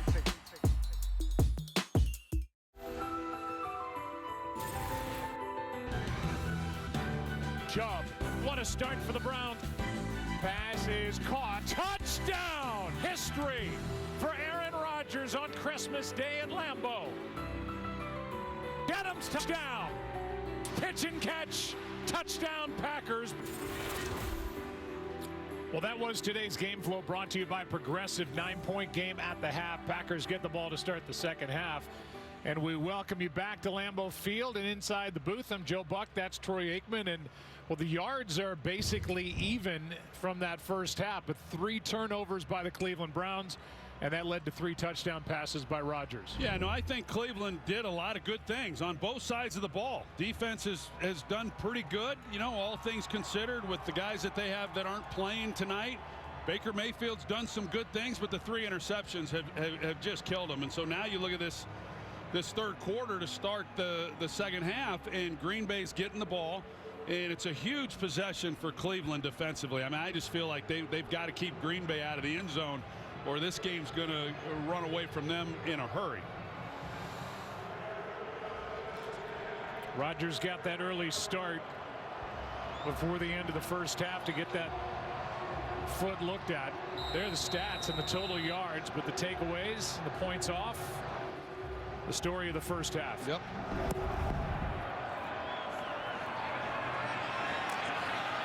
A chance for Amari Rodgers.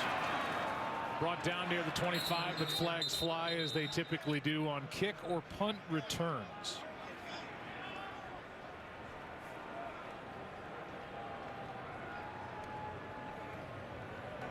During the return, personal foul, double team block.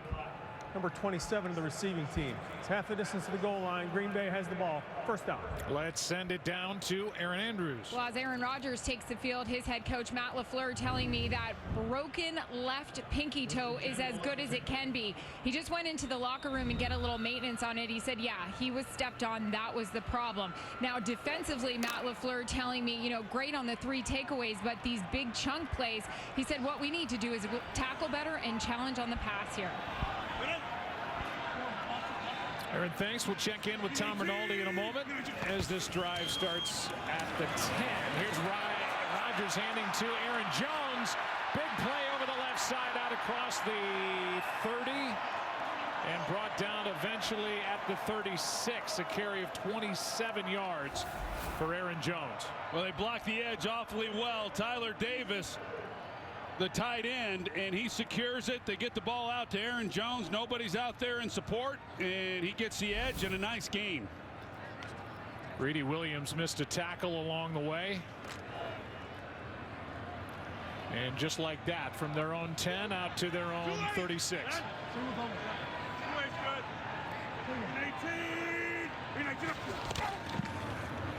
Jones again. Spinning. Knocked down at the 43 and down to Tom Rinaldi. Well, Joe, talking to Kevin Stefanski, as you might have guessed, it was those turnovers that were first and foremost on his mind, saying that Baker Mayfield had made several poor decisions, and he labeled those as those uncharacteristic. On the first interception, simply not getting his feet set. Defensively, he said, we know we're in for a challenge with Davante Adams and Aaron Rodgers. We simply have to win out on the edge more often than we have been. We're moving the ball effectively, and we're in this game. We can't turn the ball over anymore. Here's a pass to Adams. That connection continues down near the 40. And Davante Adams putting together a big day. 17 for number 17. Well, the Browns play safety help, but he's way out here. So basically it's one-on-one on the outside of Davante Adams. He knows that he can sit hard on it, but Adams gets physical with him off the line of scrimmage. Denzel Ward, and he's able to get inside. Nobody then there. You try a lot of different things, and every team does, and we talk about it whenever we have the Packers and every other broadcast crew, that he's going to get his catches. It's about making plays after he does catch it and the yards after the catch. He's over 100 for the day, 30th career 100-yard receiving day, and the pass is incomplete for Juwan Winfrey.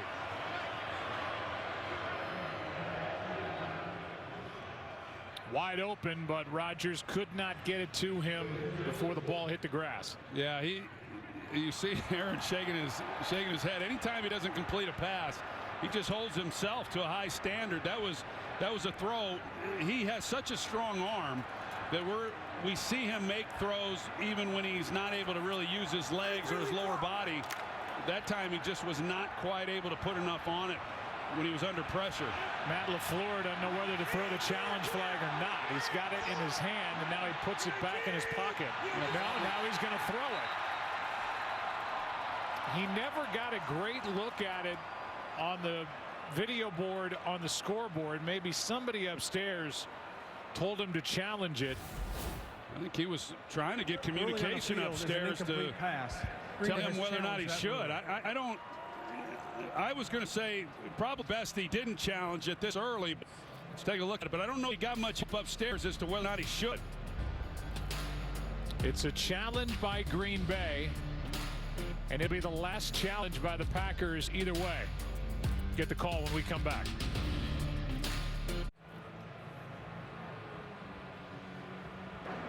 After review, the ruling on the field of an incomplete pass stands. Green Bay is charged with their first time out of the half. That's also their second challenge. They are out of challenges for the game. I really thought that he got his hands underneath it. I thought that was going to be reversed.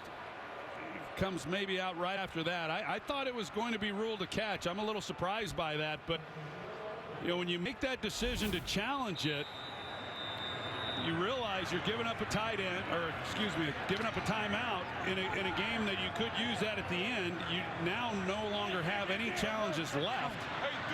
But I think Matt LaFleur looked at it and just thought that this is a big drive. They could maybe put this thing out of reach early.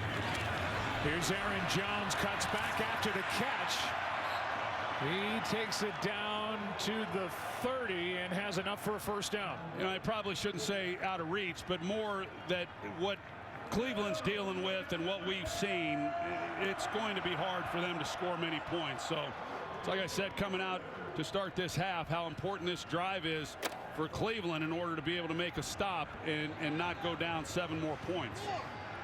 9-point game, first down for Green Bay. Toss to Jones. Pursued, gets around the pursuit, gets hit hard, but a nice gain on first down as he gets 6.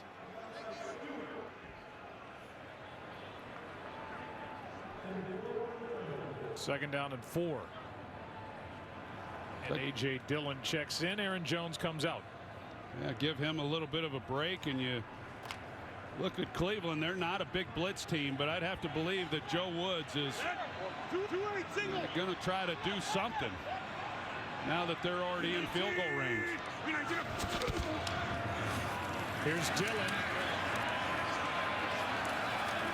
Dillon pushes for the first down.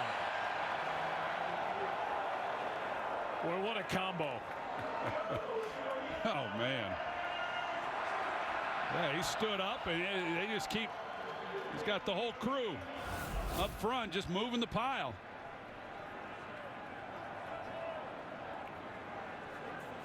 Usually you think they'd kind of blow that whistle, but they didn't. They just let it keep going. A.J. Dillon, Aaron Jones, one of 4 duos with over 600 rush yards coming in. First down inside the 19. Here's Dillon. Takes it to the 15-yard line where Bronson makes the stop, a gain of 3. Well, the guy we haven't talked much about is Myles Garrett. Coming into this game as to whether or not he was going to be able to go, and his groin injury, and you know how much that was going to impact him. He said there was no way that he wasn't going to be on the field playing. He knows what's at stake for this team to make it into the postseason, but it hasn't been much of a factor. Now he's drawing a lot of attention as well.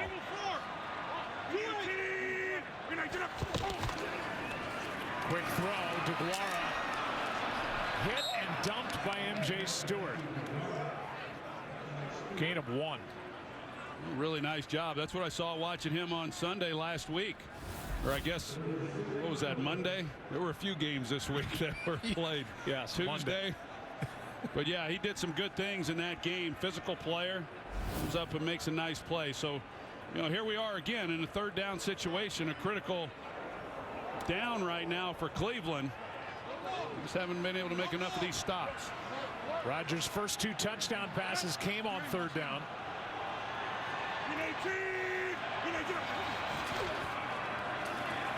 Rodgers in trouble, just throws it up for DeGuara. Incomplete. That'll bring up 4th down, and the first time the Packers have been stopped in the red zone, as Crosby will try the field goal. They play it pretty well. There was a lot of contact at the end of this play, and I thought there might be a chance. No, it's a good non-call. But Rodgers, he's just trying to stay alive back there. He's working to his left. Nothing there. Just throw it up in the air and see if maybe he can make a play, and almost does. 32-yard try by Mason Crosby. With Wordle to snap it and Bojorquez to put it down. Good snap, good hold, good kick. Good team, the number 1 seed in the NFC. They make it a 12-point game.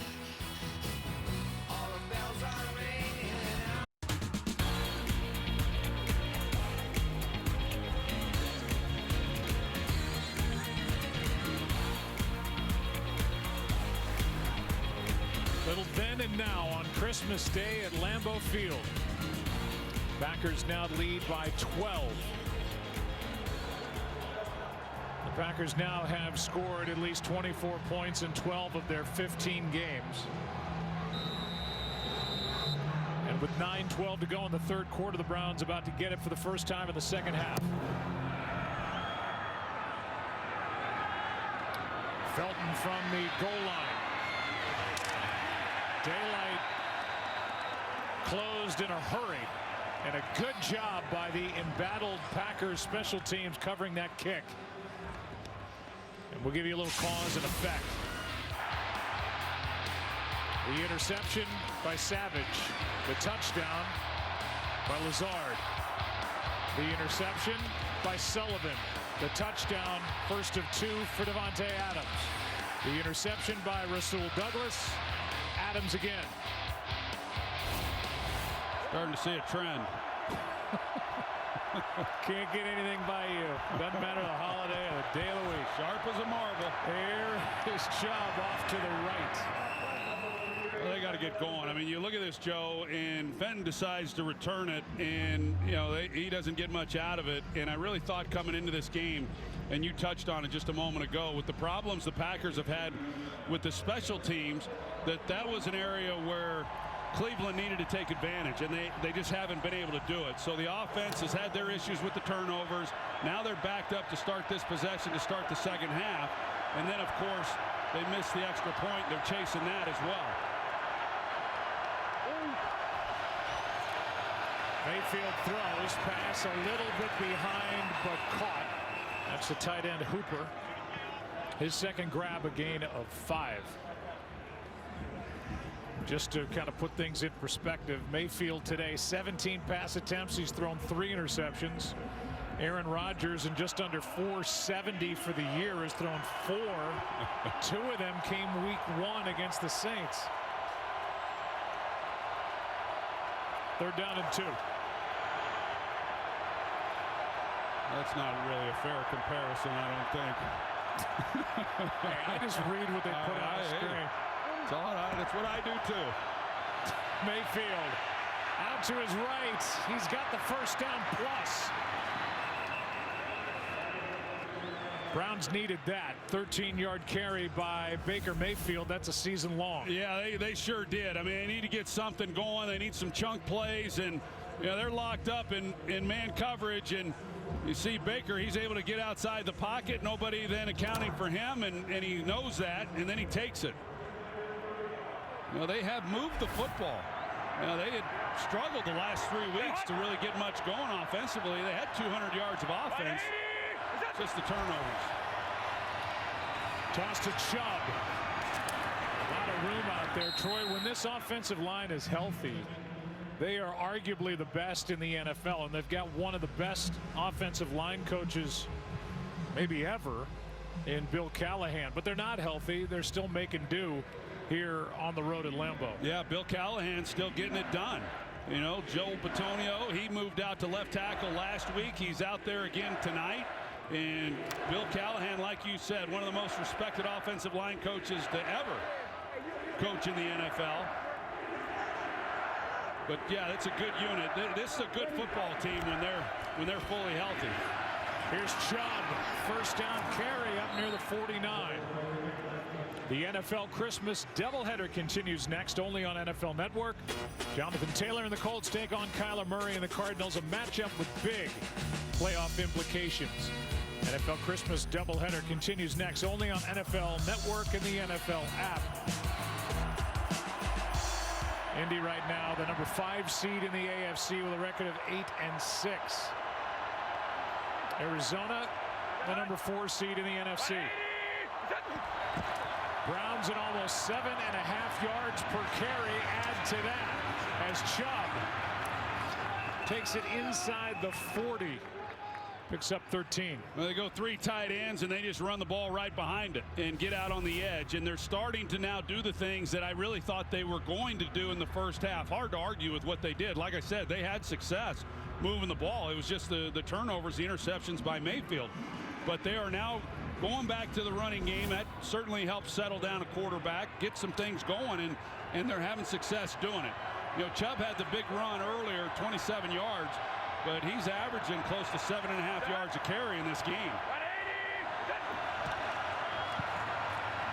Mayfield out to his left, floats it too high for Hooper. Dean Lowry not in on defense for the Packers. They're looking at him on the sideline. 2nd down and 10. And I think on that play, Mayfield, like he did on the scramble when they were in man coverage, he comes out and you're going to see that he's able to get out on contain, and there's nobody then there. I mean, if he just takes off running, you know, you've got defenders with their backs to the quarterback. He could have run for another at least 10 yards, maybe a lot more.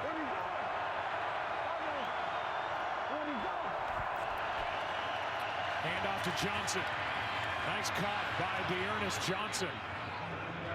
He is going to be a yard short of 1st down yardage, tackled by Devondre Campbell. Well, we came in talking about J.C. Tretter and how he's not able to play in this game. He had started every game this year, and so Nick Harris, who had never started at center, only one start at right guard, he's had a nice game.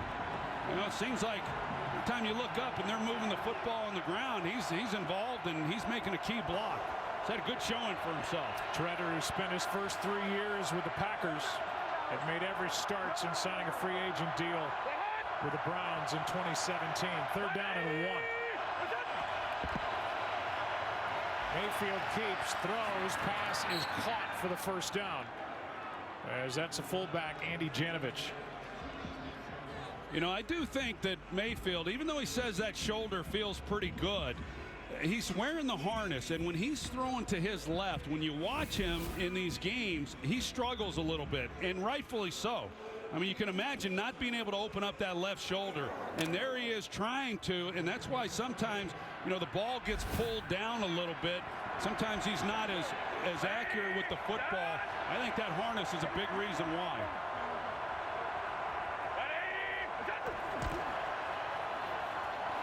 Here is Chubb, a nice run.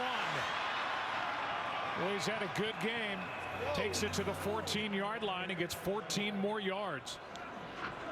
Yeah, the Cleveland Browns are going to their 3 tight ends, and nobody runs the 2 and 3 tight end packages more than they do. And they play smash mouth, old school football, and they don't hide a whole lot. Get into the running formations with the blockers up front, and then play action off of it and tie the 2 together. It's won a lot of football games in this league over the years, and it's won a lot of games for Kevin Stefanski. Flags fly. And this is against Cleveland. False start. Offense number 75. 5-yard penalty, still 1st down. That's Bitonio, the Pro Bowl guard, who, as Troy just said a moment ago, making his 2nd straight start out at left tackle, where he held his own against the Raiders on Monday. He sure did. It's a different position out there on the edge as opposed to playing inside. You've got bodies next to you when you're in there playing guard. You're able to use those guys to help you. And then Joel Bitonio talked about it a little bit this week, but he's such a great player. He held up well, and we haven't called his name tonight, so he's done well today as well. Mayfield, quick setup and throw, and the pass behind Higgins. And incomplete. Baker's just kind of wanting him to pull up a little bit, but that again goes back to what I mentioned earlier in this game, to where, you know, you have what you want, and for whatever reason they're just a little off, whether that's a throw or he's expecting the receiver to do something different, but the result's the same, and it's not good enough.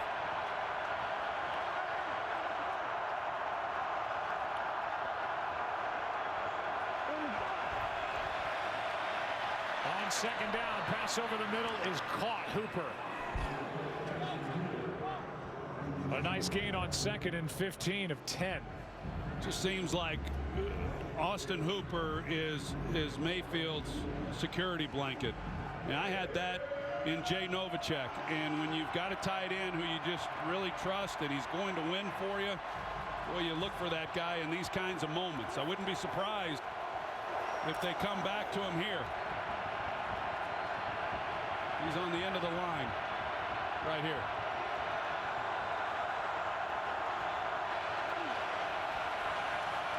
On 3rd down, Mayfield is sacked. First guy there was Preston Smith. And the field goal unit comes on for the Browns after a big loss on 3rd down of 12 yards. Well, Bitonio gives him the edge, but Mayfield doesn't help his tackle because he slides that way. And there's a little bit of a pocket, but not, maybe he's able to navigate him a little bit and then get the ball out. But a missed opportunity, and now we'll see where the young man is here kicking this. Nagar missed the extra point. His first crack at it down in this end of the field. 37-yard try. And he drills it. Back to a 9-point game with just over a minute to go in quarter number 3 at Lambeau on Christmas. Preston Smith, his wife Raylan, daughter Lauren, welcoming us back on Christmas Day at Lambeau Field with a game. He's in the 3rd quarter, just over a minute to go, and back to a 9-point game. A drive that took over 8 minutes off the clock, but the Browns came away with only 3 points after that big 3rd down Green Bay sack. You think about it, all those turnovers, and yet if they had kicked the extra point, and maybe they didn't when they went for 2, because Nagard had already missed 1 extra point, that might have been the logic, because awfully early to be trying to go for 2 points. But otherwise it'd be a 1-possession game. Here's Rodgers from the 5 to the 30 and maybe just beyond. Send it down to Tom Rinaldi. Joe, after that last series, an interesting moment when Baker Mayfield came off. You could see him motioning for the ball, wanting to take a look at it. That's Alex Van Pelt there, the Cleveland assistant, seeming to point out something on the surface of that ball. You could see then Van Pelt pointing to it as if to say perhaps the stitching was loose. Nothing we could see in particular, but it was interesting exchange certainly as we return here to Lambeau on Christmas Day. Elijah Lee was banged up on that kickoff, covering it. Able to get up and walk off. That's why we went to break. The drive starts at the 32 for the Packers, leading by 9. Both ground games have been effective in the game. Cleveland averaging over 8 yards a carry. Green Bay over 6.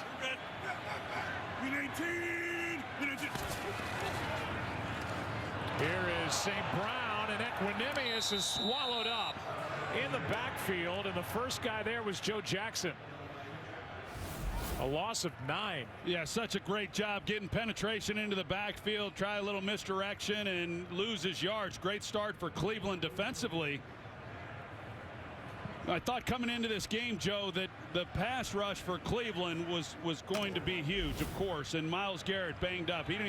He's not even on the field to start this possession. Jadeveon Clowney is down. They haven't been able to get really to Aaron Rodgers. Not much pressure on him in this game. Rodgers protected, and the pass is low and incomplete. Lazard was the target. That'll bring up 3rd down and 19. And as you look at the numbers, when you consider that undermanned defensive front, 28 dropbacks, no sacks, but he's been stepped on twice. Yeah, that's with him right now, that might be better than sacking him. Myles Garrett is back on the field now on 3rd down, 3rd and long.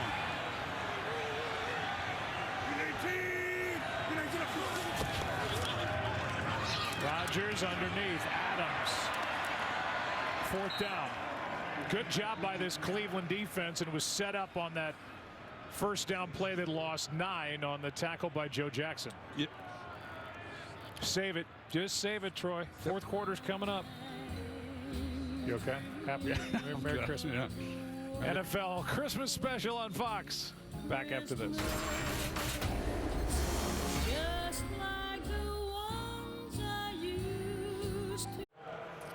9-point game, 4th down for Green Bay. Fans bundled up, dressed up, and ready to watch their Packers try to win their 12th of the year. Number 1 seed in the NFC. Bojorquez to punt. Donovan Peoples-Jones waits. Good punt. But some room in front, as Peoples-Jones will return it out of bounds near the 28. And we'll be right back after this from State Farm and Uber Eats. Cooper. Good to see our boy Cooper. That was good. From the 28, the Browns take over. Down by 9.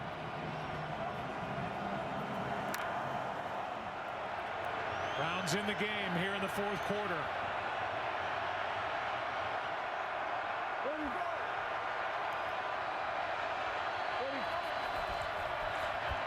Chubb. Schwartz gets a block and gets the edge. Lowers his shoulder and delivers a blow. He picks up 13 yards. Pretty good job. We saw the Packers try that on first down. They lost yardage. Here comes Cleveland. Little double reverse, and they get the edge, and even Baker Mayfield tries to at least do what he can on his one arm out there.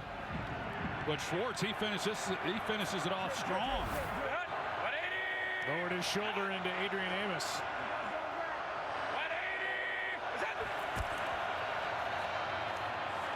Now the handoff to Chubb on first down. He gets 3. TJ Slayton is there. Well, it was a nice play by TJ Slayton. It looked like they had something. And Slayton's able to come off. Doesn't get the grab, but yeah, he makes a nice play on that. Looked like there was plenty of room, a lot of movement out on that edge. There's a look at Joe Barry. Overall, has done a pretty solid job with this defense.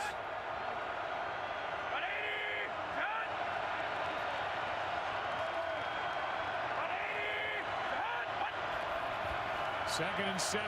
Mayfield keeps it, throws it, passes dropped. Nearly the 4th interception of the game is the rookie Stokes, who does have 1 pick, but he's had a tough time securing interceptions. Dropped it. No, he had him right away. Austin Hooper, he had him, and Baker off of the so much 3 tight end, and now the play action. He has him, but he's got to drive that ball in there a lot sooner. Hooper, when he comes off the ball, he's in that window, and Baker just trying to get situated with his feet is late with the throw, and obviously very lucky he didn't just throw his 4th pick. Pass is caught for the first down, and a big one for the Browns. Rashard Higgins. 9 yards on 3rd down. Yeah, 3rd down and soft coverage. And so when you go out to practice during the week and you throw individual routes, that's what you do. And that's basically what that throw and catch was.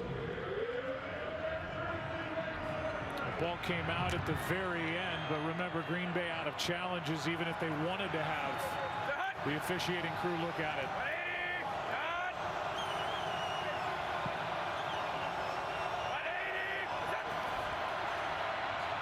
Mayfield sets up, floats it downfield, and caught! And now incomplete, they say. It looked like Donovan Peoples-Jones had it, but the ball evidently hit the grass, and let's take another look at it. Oh yeah, right through his arms and then up into his belly. That would have been a heck of a play. He lays out, he's got it, he's just not able to secure it. That's the best ball Mayfield's thrown tonight. 2nd and 10.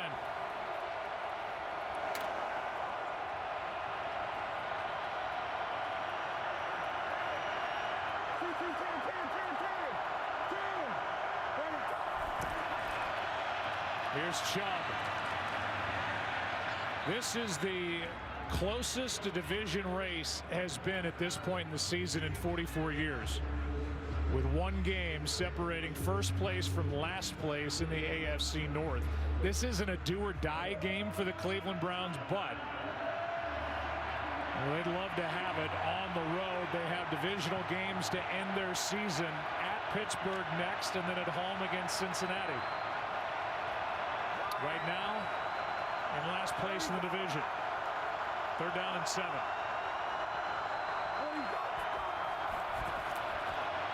Mayfield sets up, finds his man Landry. First catch in a while for Jarvis Landry, 12 yards and another first down. Really good route and really decisive by Mayfield when he turns this loose. I mean, he knew immediately this is the timing that you really need to have. And he knows exactly what Landry's going to do on the route, where he's going to be, puts it right on him. And that's how you beat coverage. Yeah, that loss on Sunday or Monday, I guess it was, against Vegas. That was a big blow. They had an opportunity within this division, but you're right. I mean, they're still. We got all games tomorrow. A lot can happen. Mayfield. And it is Janovich, the fullback for 3. Tuesday, the San Diego County Credit Union Holiday Bowl is on Fox. Catch Dorian Thompson-Robinson as he leads UCLA in a showdown against number 18 NC State. It all kicks off at 7:30 Eastern only on Fox and the Fox Sports app. 2nd and 7 here. With that loss, the Browns went from the top spot in the division and the number 4 seed all the way to the number 12 seed. Flag on the play as they shut it down. False start. False start. Offense number 68. 5-yard penalty. 2nd down. It's on Michael Dunn, who's made back-to-back starts now at left guard. Well, they got a little something going, and they did on the other drive. It lasted over 8 minutes, and yet they weren't able to punch it in, had to settle for a field goal. They've got something going again. Baker's starting to find himself a little bit. Got Nick Chubb running the ball, doing some good stuff, just can't shoot themselves in the foot.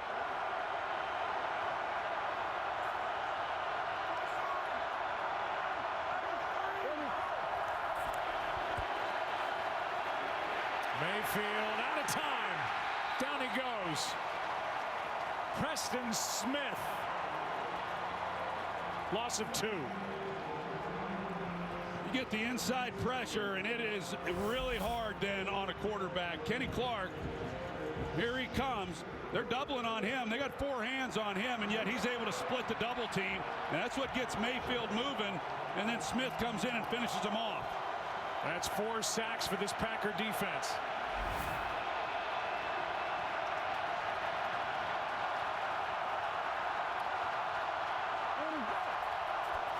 Third down and 14.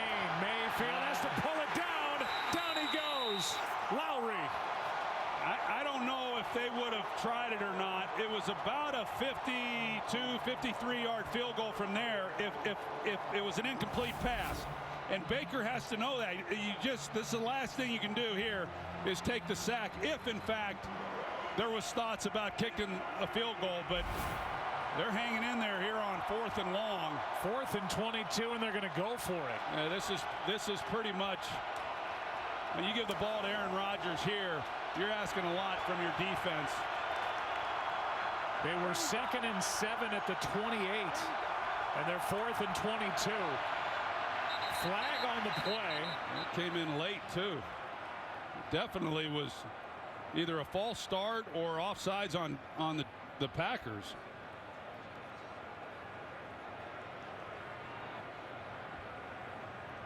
There was movement on that left side of the offensive line. Before the snap, false start. Offense number 77. 5-yard penalty, 4th down. And evidently that 5-yard penalty and the 5-yard difference is going to change the mind of Kevin Stefanski. Well, you see Wyatt Teller. I didn't see it there. I saw it on the left side. Here's Teller. He doesn't move. The left side of the line, I couldn't tell if it was the Browns offense. Over here is where it was happening, and I thought Preston Smith was offsides. The punt now from Dustin Colquitt.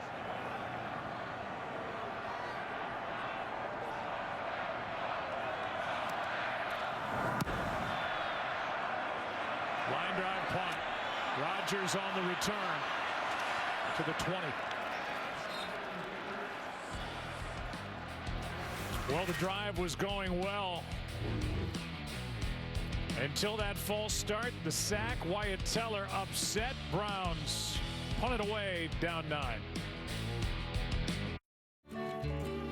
As as we welcome you back to Titletown, Green Bay, Wisconsin on Christmas. And this NFL Christmas special. Packers with a ball, leading by 9, trying to secure their 12th win. Top seed in the NFC. Most wins in the league.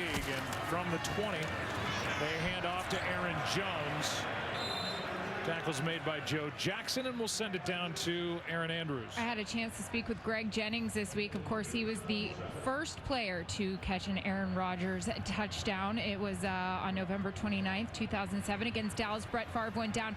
Greg told me it was a drive that didn't start off very promising, but he said to Rodgers, just get me the ball. I'm going to make it happen. Of course, he scored. He said no one knew this guy was going to be a Hall of Fame talent, breaking these records, but we knew right away dude could throw. Greg Jennings' daughter reminded him, gosh, Dad, you're old. You were the very first touchdown he's ever caught, or he ever threw. Yes, he feels old. Here's Aaron Jones for a first down. Actually just short by a yard, and we'll go back to that first touchdown November of 2007. Favre gets hurt. Aaron Rodgers takes over. And the touchdown to 85, Greg Jennings. And that loss on a Monday night, Dallas. And then today, this one to Alan Lazard, 11 yards for the Packers record. I was at that game that night in Dallas when he came into the ball game and really played well, brought him back, gave him a chance. And I think when you talk to Packers brass, they say that's when they knew they had something, and Favre would leave after that season and Aaron Rodgers' tenure would start. Here's a toss to Aaron Jones. Well played by the Browns on defense. A loss of 2, and that will bring up fourth down as MJ Stewart right in the middle of it with Jacob Phillips. Boy, this defense has done their part. Back-to-back 3 and outs now to give their team a chance. They come up, finish them off right there. That's really good work. A nice gain on first down, do nothing on second and third, force the punt. Josh Nijman was out on that last series, and Ben Braden had taken over at left tackle. That extremely thin offensive line with all the injuries. Trying to get an update on Nijman as this game continues, as Peoples-Jones calls for a fair catch. And the Browns get it back. 9-point game. Cleveland with a ball after a 50-yard punt. 6:41 left on Christmas Day here at Lambeau. Join Fox Sports in giving the gift of inspiration this holiday season by supporting the Thanks Coach campaign with nonprofit partner Up to Us Sports to bring more coaches to underserved communities across the country. Visit up2us.org to learn more.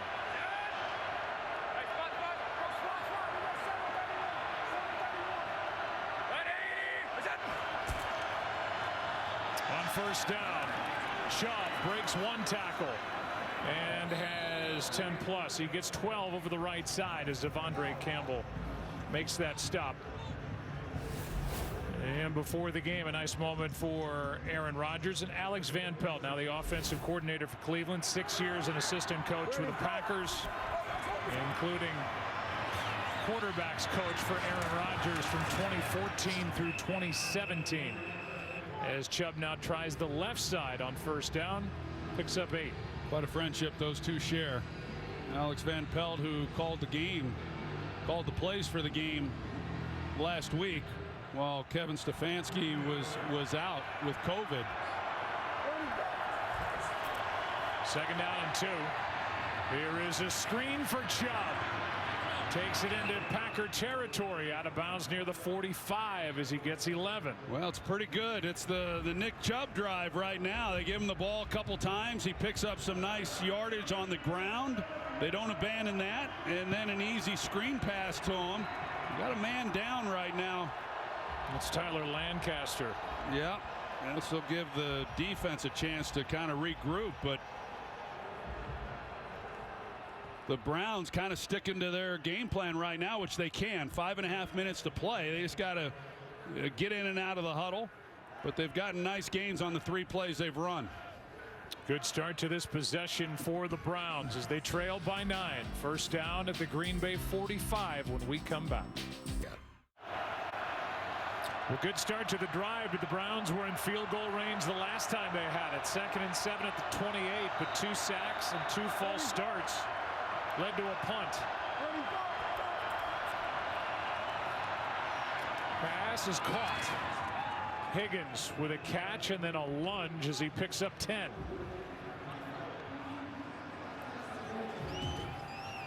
And another first down for Cleveland with just over 5 to play.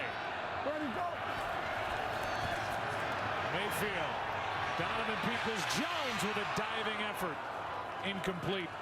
Covered by Eric Stokes. They just have not been able to connect on that one. Donovan Peoples-Jones has had a couple chances now. He's their deep ball guy that they go downtown with, and no chance on that play.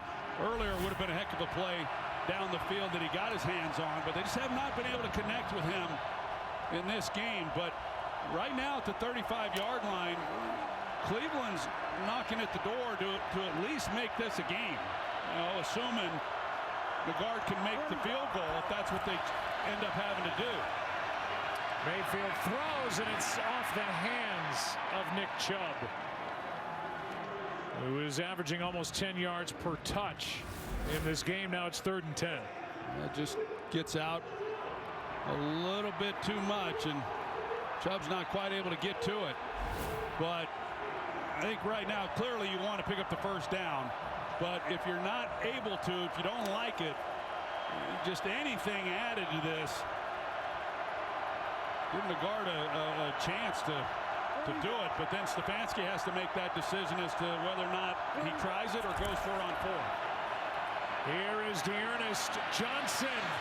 He's got the first down plus inside the 5 to set up 1st and goal at the 4.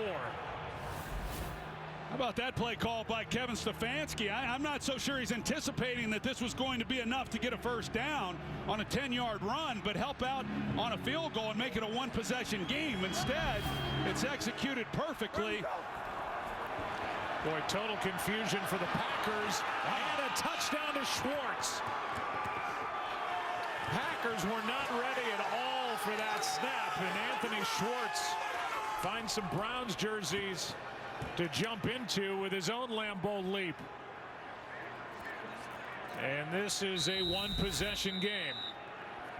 They get to the line of scrimmage. The Packers, they were a little discombobulated, and then on the outside, they totally turned Schwartz loose.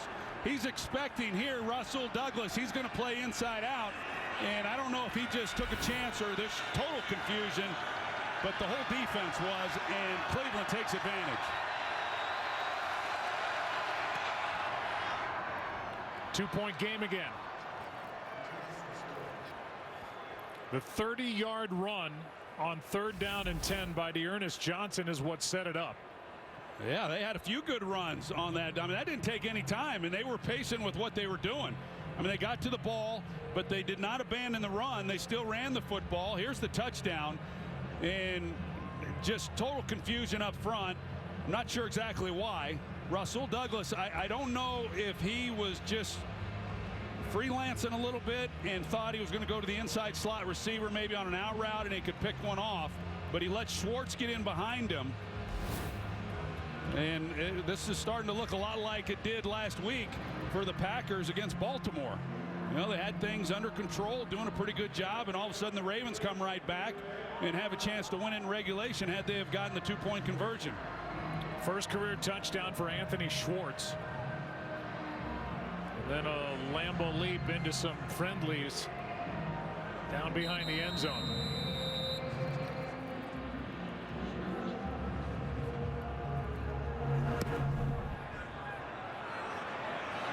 And this one into the end zone. Let's go back 50 years. 1971 AFC divisional game. And a matchup, Don Shula, Hank Strand, Chiefs and the Dolphins. Ed Podolak had 2 touchdowns, 1 rushing, 1 receiving. Mark Fleming with a 5-yard touchdown catch in the 4th. Premian with a 37-yard field goal in double overtime to win 27-24, the longest NFL game played to date at 82 minutes and 40 seconds in game time. From the 25-yard line, Rodgers hits Dillon. And Dillon is brought down by M.J. Stewart, who's been all over the place for the second straight game, a gain of 7. Well, he sure has. And now, unlike Cleveland, you're going to see Rodgers run this clock down under 5 seconds before this ball snapped, I would imagine.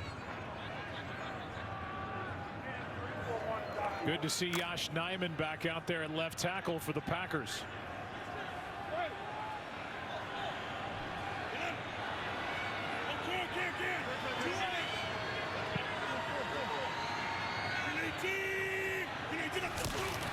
Second and 3, handoff for the first down to Dillon.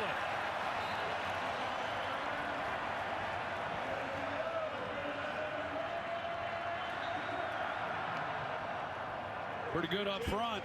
Offensive line, they double up. They double the 2 inside guys and just let Dillon take it up the middle. You see the 2 double teams on the inside tackles. And there's the crease.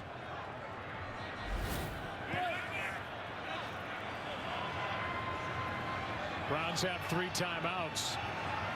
They need to make a stop. Rodgers, safe throw and incomplete as it's knocked away. Play made by Denzel Ward as he knocked it out of the hands of Davante Adams. That was good tight coverage here by Denzel Ward. He has safety help, so he's able to play up tight, take some chances, and get physical with Davante Adams.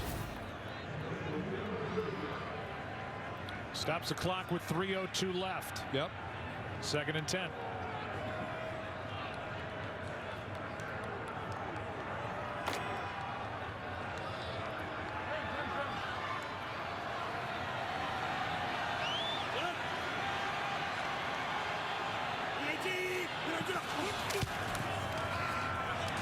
Screen for Jones. Broke 1 tackle. Brought down by Anthony Walker. A gain of 4. And Cleveland not using a timeout here. 3rd down and 6. Yeah, I thought they might. I thought they might use one there.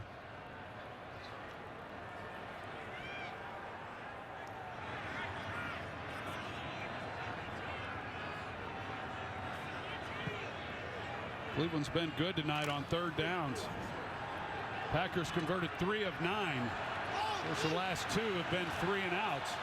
Big 3rd down. Aaron Jones limping away after that last play. Pass is dropped by Adams. Adams found a hole in that secondary, and the pass incomplete. 4th down. Well, he sure does. I mean, he wins off the line of scrimmage right away, and before that's that little hole right in there. You know, with the 2-man coverage, the safety's going to come over the top, and can you beat the safety with the ball, which they do, and Adams uncharacteristically misses that ball, and hey, defense shows up and forces another punt. Packers now just 1 first down over their last 3 drives.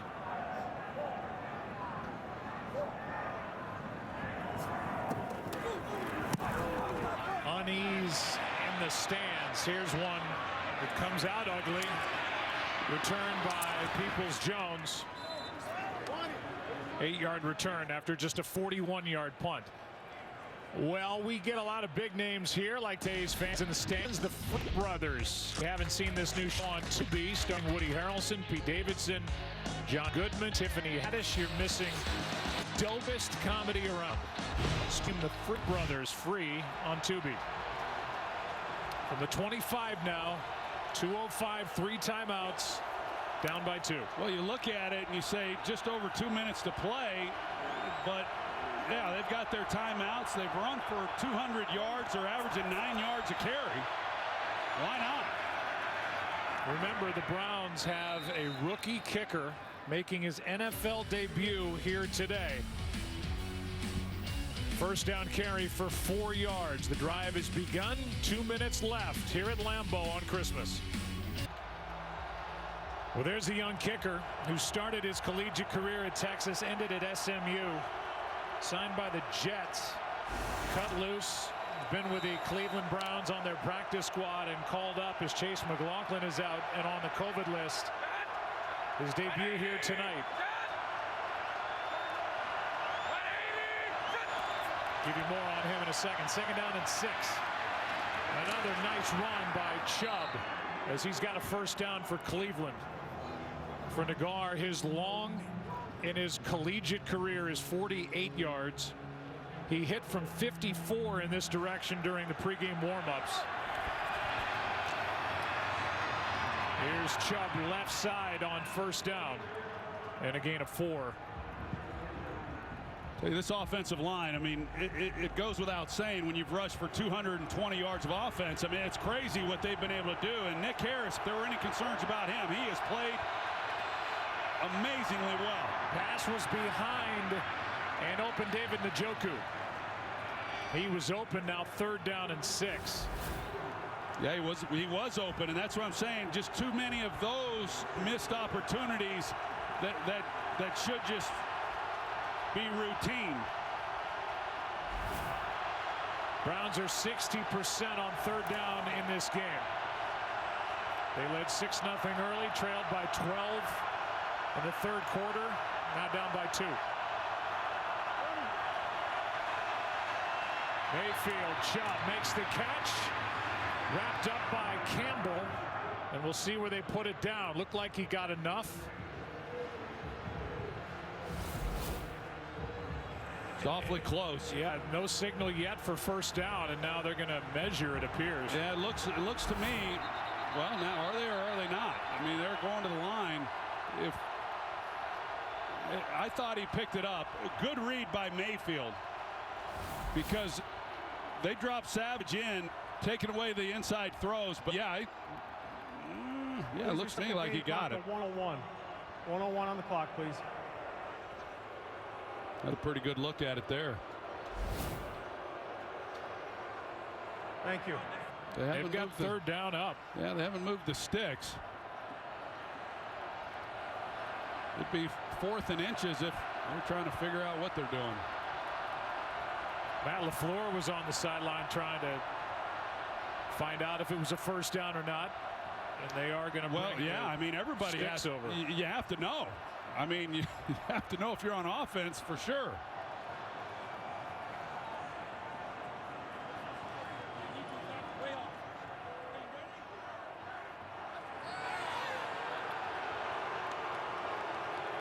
And it's a first down for the Browns. Well, look, they still got their 3 timeouts, and the way that they're running the football, maybe you come out and you go play action here on first down, but I otherwise would expect them to run the ball, keep it on the ground. Over 200 yards rushing in this game for the Browns.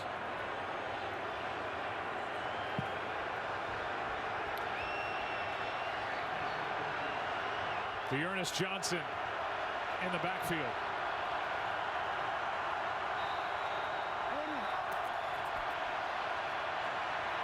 Mayfield floats it, and Njoku out of his reach. When I reference a 54-yarder that Nagar hit in the pregame warmups, that means getting the ball to the 36. In case you're wondering, and another missed chance with Njoku. Yeah, got a chance, and a lot of that's on how the routes coached. Are they coached to stay up the field or come out of that towards the boundary?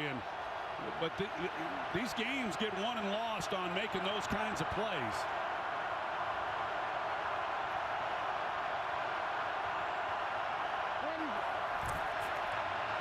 Second and 10. This one's knocked down by Campbell. Trying to set up a screen for Johnson. Yep, Devondre Campbell, he sees it too. He picks it up. He notices it right there that's what's happening. He's able to get back underneath, make a play on the ball. Like I said, I was surprised with the timeouts that they had, 1 minute and 1 after they got the first down, that they wouldn't run the ball, see what they can get on first down, because they've been getting such great yardage. But you know, here they are now. They got to throw. Of course, they ran it on 3rd and 10 last time. They've converted on 7 of their last 9 third downs, and this one's picked. Intercepted. as Douglas has got his second of the game.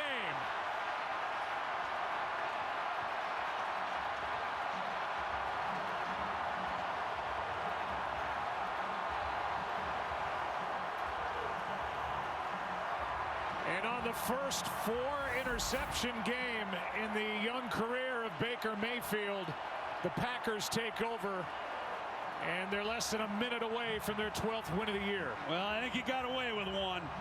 There was definitely a tug and a pull when Peoples-Jones was coming out of that break at the top of the route. You can see he's looking for the flag. Baker Mayfield was arguing for the flag. Contact throughout here. But then as he starts to come out of that right there, he's coming out of the route. Yep. There's a definite grab. Nobody can believe that wasn't called.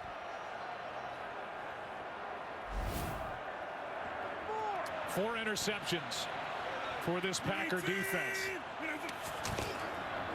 They just got away with a grab leading to that pick as Dillon tries the right side. Browns do have 3 timeouts left. Now they use their first with 39 seconds left. Tomorrow on Fox, Matthew Stafford leads the Rams into a huge showdown against the Vikings, or Jalen Hurts and the Eagles continue to fight for a playoff spot as they host the Giants. Check local listings for the game in your area only on Fox and the Fox Sports app.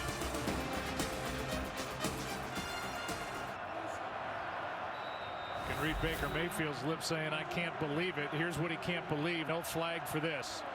Yeah, that one's hard to believe that no one caught it. Yeah,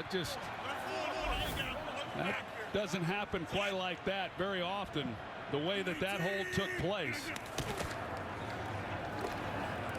Here is Dillon again. Wow. Just dragging bodies. Knocked down at the 45. Short of first down yardage. Timeout, Cleveland.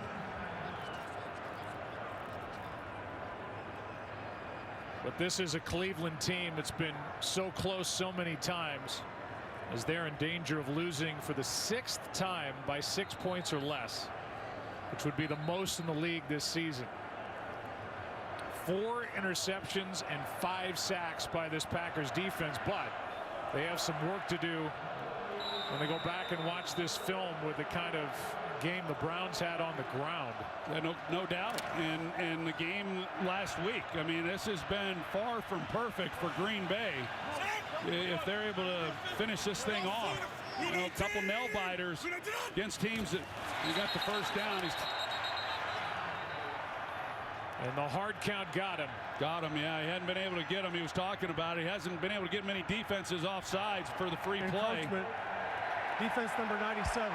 5-yard penalty. That yardage is enough for a first down for Green Bay. But he immediately knows he has one here, and he wants to immediately takes the shot, thinking maybe he can get something outside. But yeah, and then if you're Cleveland and you say, man, we have been without so many players, and you take the Raiders to the end and just come up short, and the Packers here at Lambeau, you know, did some good things. The turnovers ultimately did them in, and it's what saved Green Bay, because the defense gave up over 400 yards of offense, and like you said, well over 200 on the ground.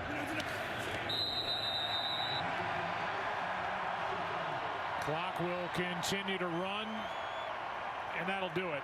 Producer of today's game is Richie Zients, the director Rich Russo, the associate directors Jake Jolivet, Rich Gross, Jordan Wolf, the broadcast associates Casey Garland, Grant Lounsbury, technical producers Pete Chalveris and George Grill, technical directors Colby Bourgeois, and the audio mixer is Jamie McCombs. That just scratches the surface of the men and women coming together on this Christmas to bring you this game, and another frustrating loss for the Cleveland Browns and another win for the Green Bay Packers, who go to 12-3 on a historic day for Aaron Rodgers, as he now has thrown more touchdown passes than any quarterback in Packer history, 445 of them to be exact.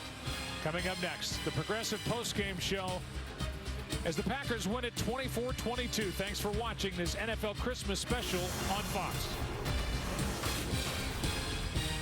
Welcome to the Progressive postgame.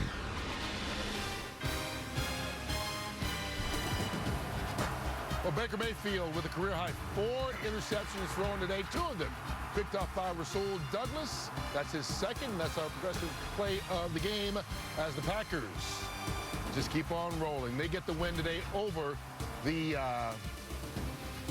Cleveland Browns. Cleveland Browns. You okay, Bert? Yeah. Cleveland Browns. You all right? Well, I'm mesmerized by the snow in Los Angeles.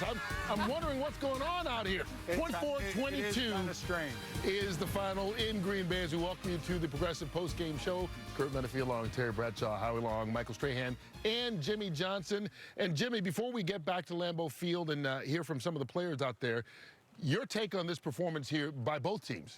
Well, obviously, you got to be disappointed if you're Cleveland with the 4 interceptions, and that was the difference in the game. Green Bay just did what they needed to do. That's how they've been playing all year long. Now, they had 3 series there where it was 3 downs and out and punting the football, and then they had Devontae Adams. He never drops the ball. He could have caught that one, and then the game would have been over with. But like I said, Green Bay, it looks like the NFC Championship's going to go through Lambeau Field if they can handle Minnesota. Who's already beat them? Yeah.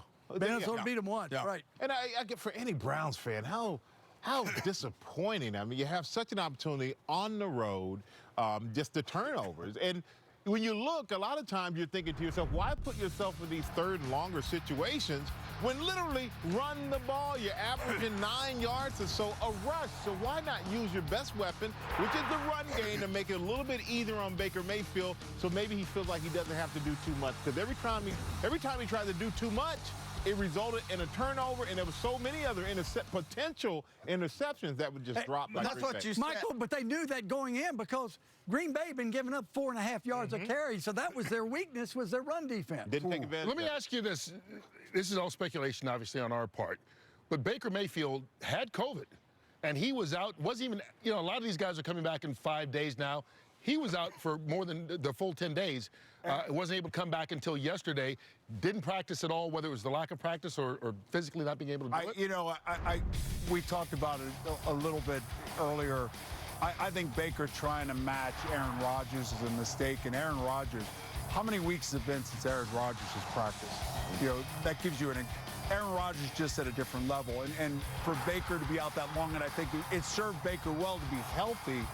But I think you look at the Cleveland Browns and you say, we played well enough on defense. Yep. And if you told us before the game we're going to rush for over 200 yards, almost 9 yards a carry, and we're going to lose the game on 4 interceptions. Two of the interceptions were his fault. He made mental mistakes. The other 2, just like, man, they're right there. He could see it, and he forced it. And those are the ones you worry about. Jimmy, you were taught he couldn't step into it, so he pulled the ball on the inside. Then one of them where he threw across his body. He's got to either pull a Russell Wilson, which means get a little deeper in the pocket so he can see the full field and read it correctly, or they'll have to move on. But you're right about the COVID thing. A young player like he's only in his 4th year, Aaron's in his 17th. It's a big difference in knowing the offense. The problem is when you're on the field, expected to play, you gotta play. Yeah. If you're not right, then you shouldn't play. We can make excuses, but that's just how it is. I always understood when I stepped on the field, or any of us stepped on the field, the expectations for us were where they were. And if we weren't able to fulfill that and perform to that level, then maybe we shouldn't have been out there. This loss drops Cleveland. They're not officially out of the race yet, but at 7-8, it's going to be tough. Yeah. Let's take a look at the playoff standings in the NFC, because right now, all roads go through Green Bay. They're now 12-3 with 2 games left in the regular season. The only way anybody can beat them is Dallas owns the tiebreaker with them head-to-head. They would need Green Bay to lose 1 game somewhere along the way. And if they didn't lose today, the way this defense didn't play, the way the defense played, it may be very difficult for them to find a game where they lose. Aaron Rodgers, though, leading this Packer team right now, the #1 seed, and what a day he had. He's our progressive player of the game. 202 yards passing, 3 touchdowns, all in the first half. The first one setting the Packer franchise record, breaking a tie with Brett Favre. He has now thrown more than any other player in Packer history. And just moments ago, he spoke with our Aaron Andrews. Nice moment there with you and Myles Garrett. Did you tell him he deserves coal in his stocking for stepping on your toe? How is the toe? This was the first week that the toe felt really good.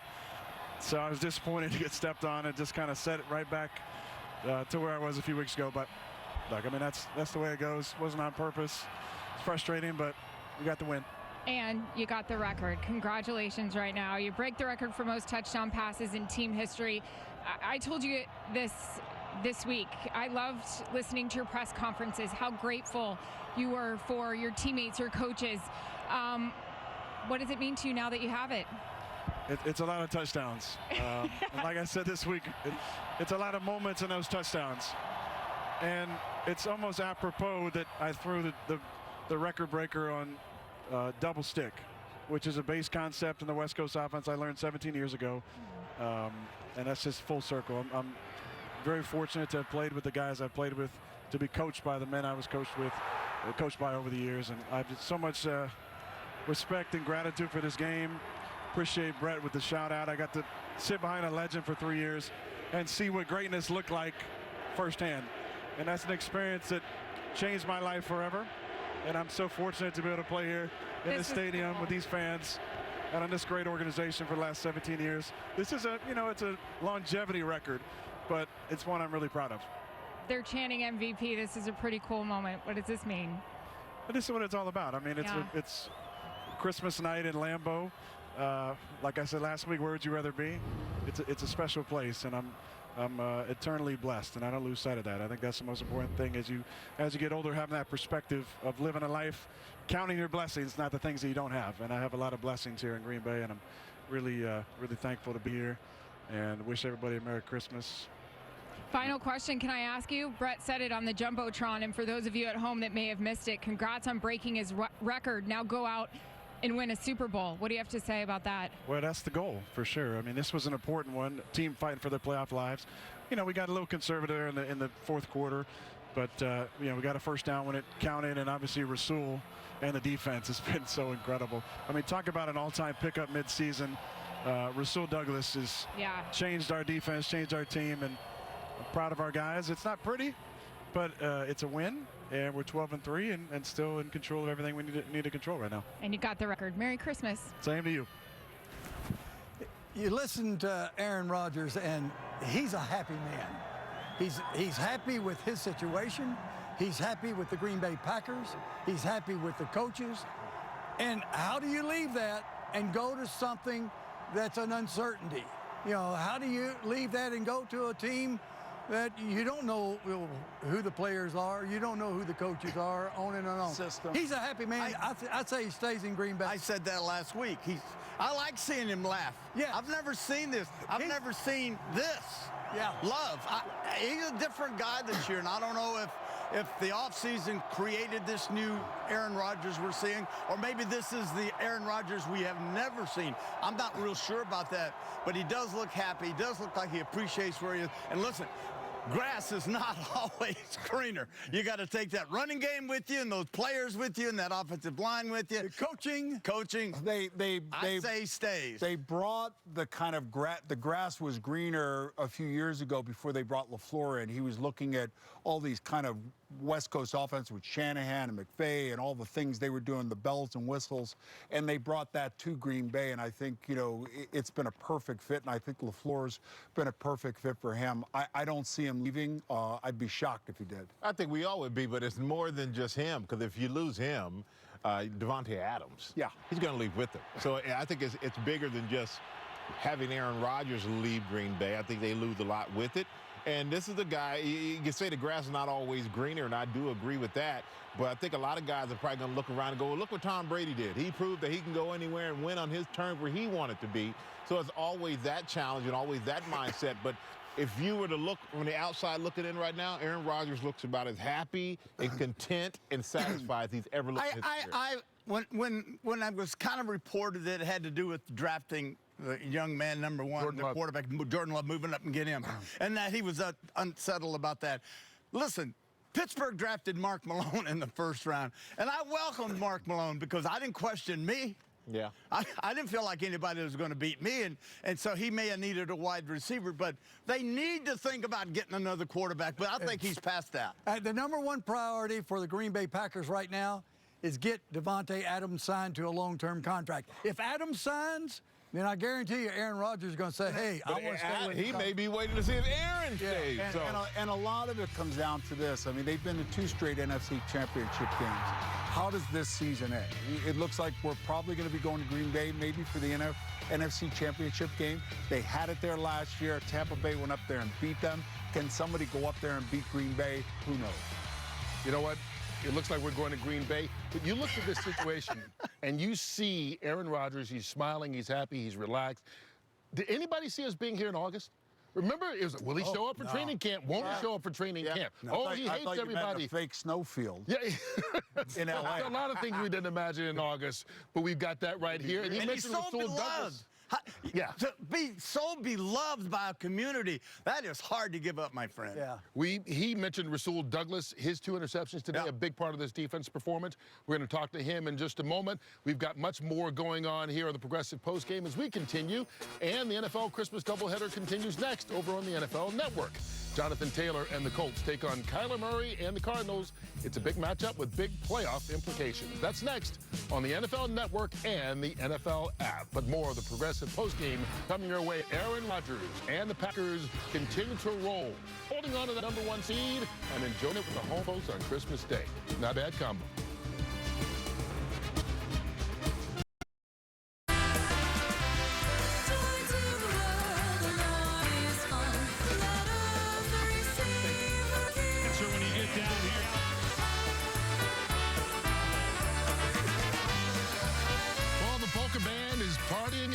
Right now, as the Packers get a big win over the Cleveland Browns. Up next on Fox, it's a 4-bout PBC main card.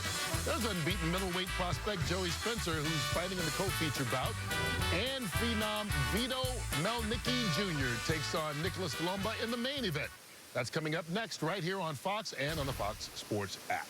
All right, this all follows a 24-22 Packer win over the Cleveland Browns. The defense picked off Baker Mayfield 4 times. Rasul Douglas, who was on the Arizona practice squad a couple of months ago. Philly, too.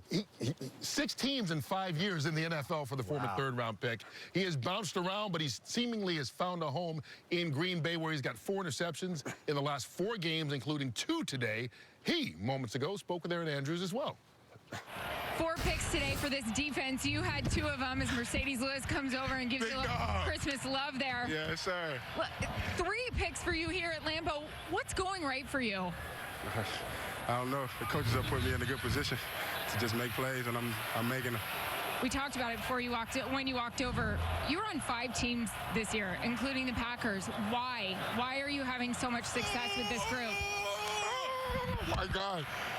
That's unbelievable. I'm going to hit you on the ground. Why is it going so well for you with this team?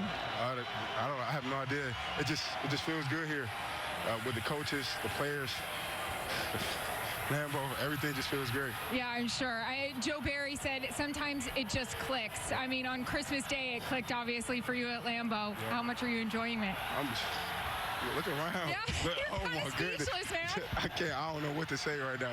But I think your smile says it all. Yeah. Go celebrate with your teammates. Yeah, Merry Christmas. Merry Christmas to you. Congratulations. Yes, thank you. Appreciate it. Yeah, we mentioned 3rd-round pick of the Philadelphia Eagles in 2017. He's bounced around, but he seems to be in the right place right now, Howie.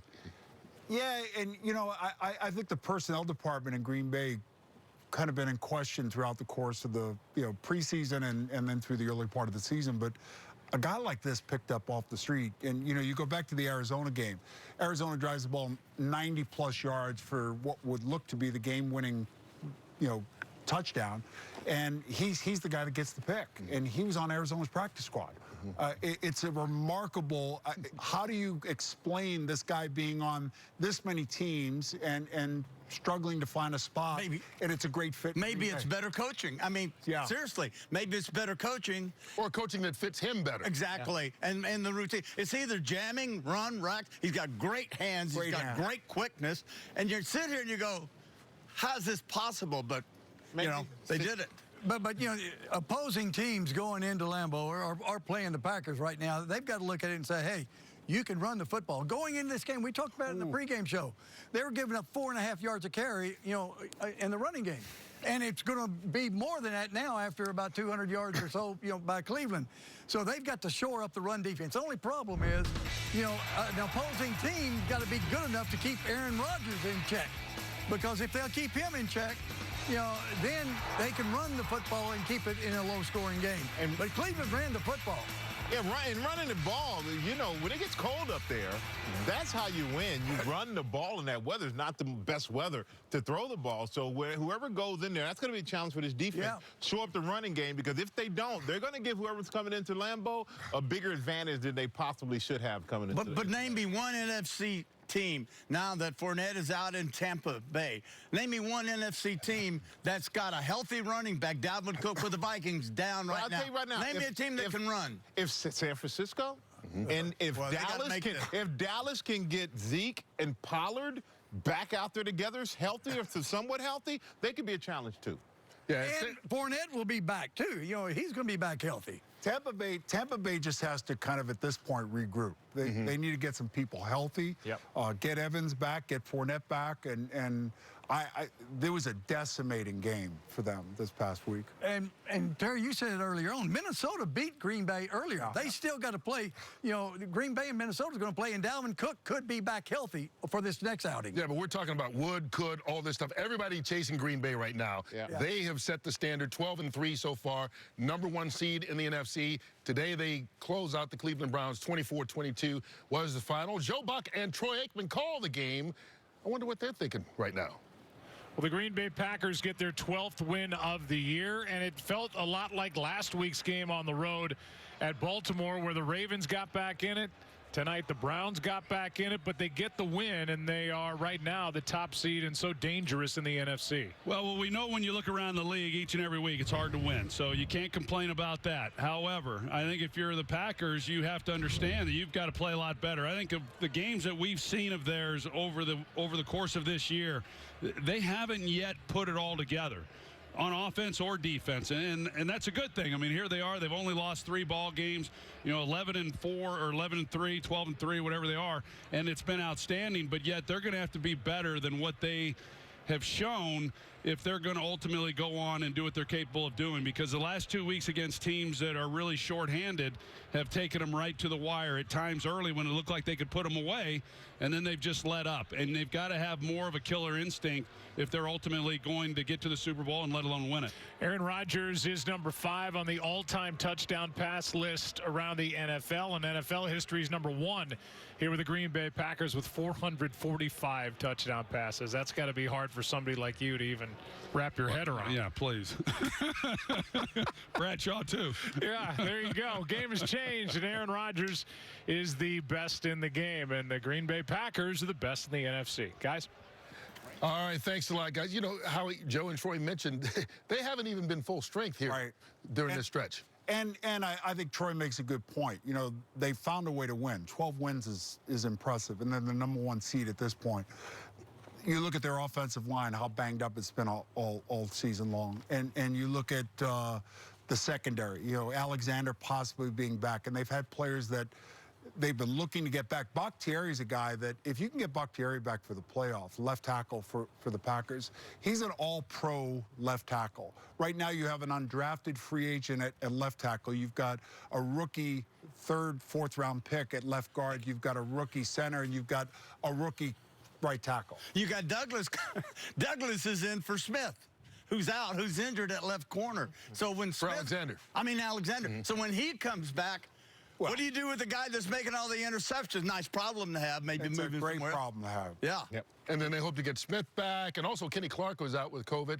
Hopefully he gets back down the stretch. I mean, he's a heck of a defensive tackle. Yeah. That defense may be getting stronger and maybe not letting some of these big leads. As Troy said, they haven't put it together yet, and that's a good thing. All right, we're about to wrap things up here from Los Angeles. Hey, that's the Nakatomi Plaza from the movie Die Hard. We've officially decided it's a Christmas movie, right? Yeah. Yeah, okay. It's actually Fox Plaza in the real world, but we've made fun of a lot of different things here today, like fake stuff. We'll be back with more after this. My guy Lennox right there, man. I hung out with Lennox in Jamaica one time. He's a heck of a boxer. Taught me a few things. Heck of a heavyweight champion back in one of the best ever. Show me Jimmy's short punches. But Jimmy, I got to throw it. Oh, Jimmy looks like he's ringing the bell for Christmas, like he's trying to get donations. That's how Jimmy punches. You didn't explain it to us earlier. Hey, well, that was a story from earlier. We're just about done here on Christmas Day, but tomorrow we got a full slate coming your way on Fox NFL Sunday. Our big game early on is the Rams taking on the Vikings. Jimmy Johnson, depending on what happens with the Colts and Cardinals tonight, that could be a game for first place for the Rams against a very tough Minnesota team. Yeah, we're thinking right now the Rams have finally put it together. They brought in a bunch of superstars during the middle of the year, and it took them a while to kind of find their spot.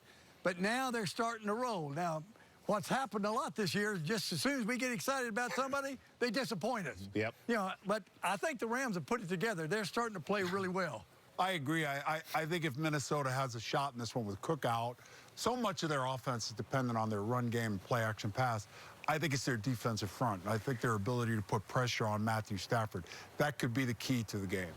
Yeah, and the Rams, like you said, it looks like they finally have put it together. And at one point, we even questioned defensively, you know, what was going on with them. But they look like they're peaking or coming back at the right time for the playoffs. And every week we get excited. Somebody disappoints us. But I do think that the Rams right now are just coming together. I agree. And this is that time now. There is no second guessing. There is no hope they play well. If they're for real, they go into Minnesota and they take care of business, get a victory, and go home. Minnesota finds themselves kind of in the position that we saw Cleveland in today. They need to keep winning and keep this thing rolling in order to get into the playoffs. They play the Rams this week, and then next week they take on the Green Bay Packers in what could be a huge game for them, obviously depending on what happens tomorrow against the Rams. All right, that'll do it for us, our fake snow and all. We thank you for joining us. And we thank our crew for spending time with us instead of with their families here on Christmas Day. We appreciate them each and every day and all that they do. Hopefully you had a wonderful Christmas watching football with us. We know Aaron Rodgers did. He and the Packers go 12-3. Coming up next on Fox, it's BC Fight Night. And on NFL Network, it's the Colts and Cardinals. Enjoy the rest of your Christmas evening, everybody. Merry Christmas.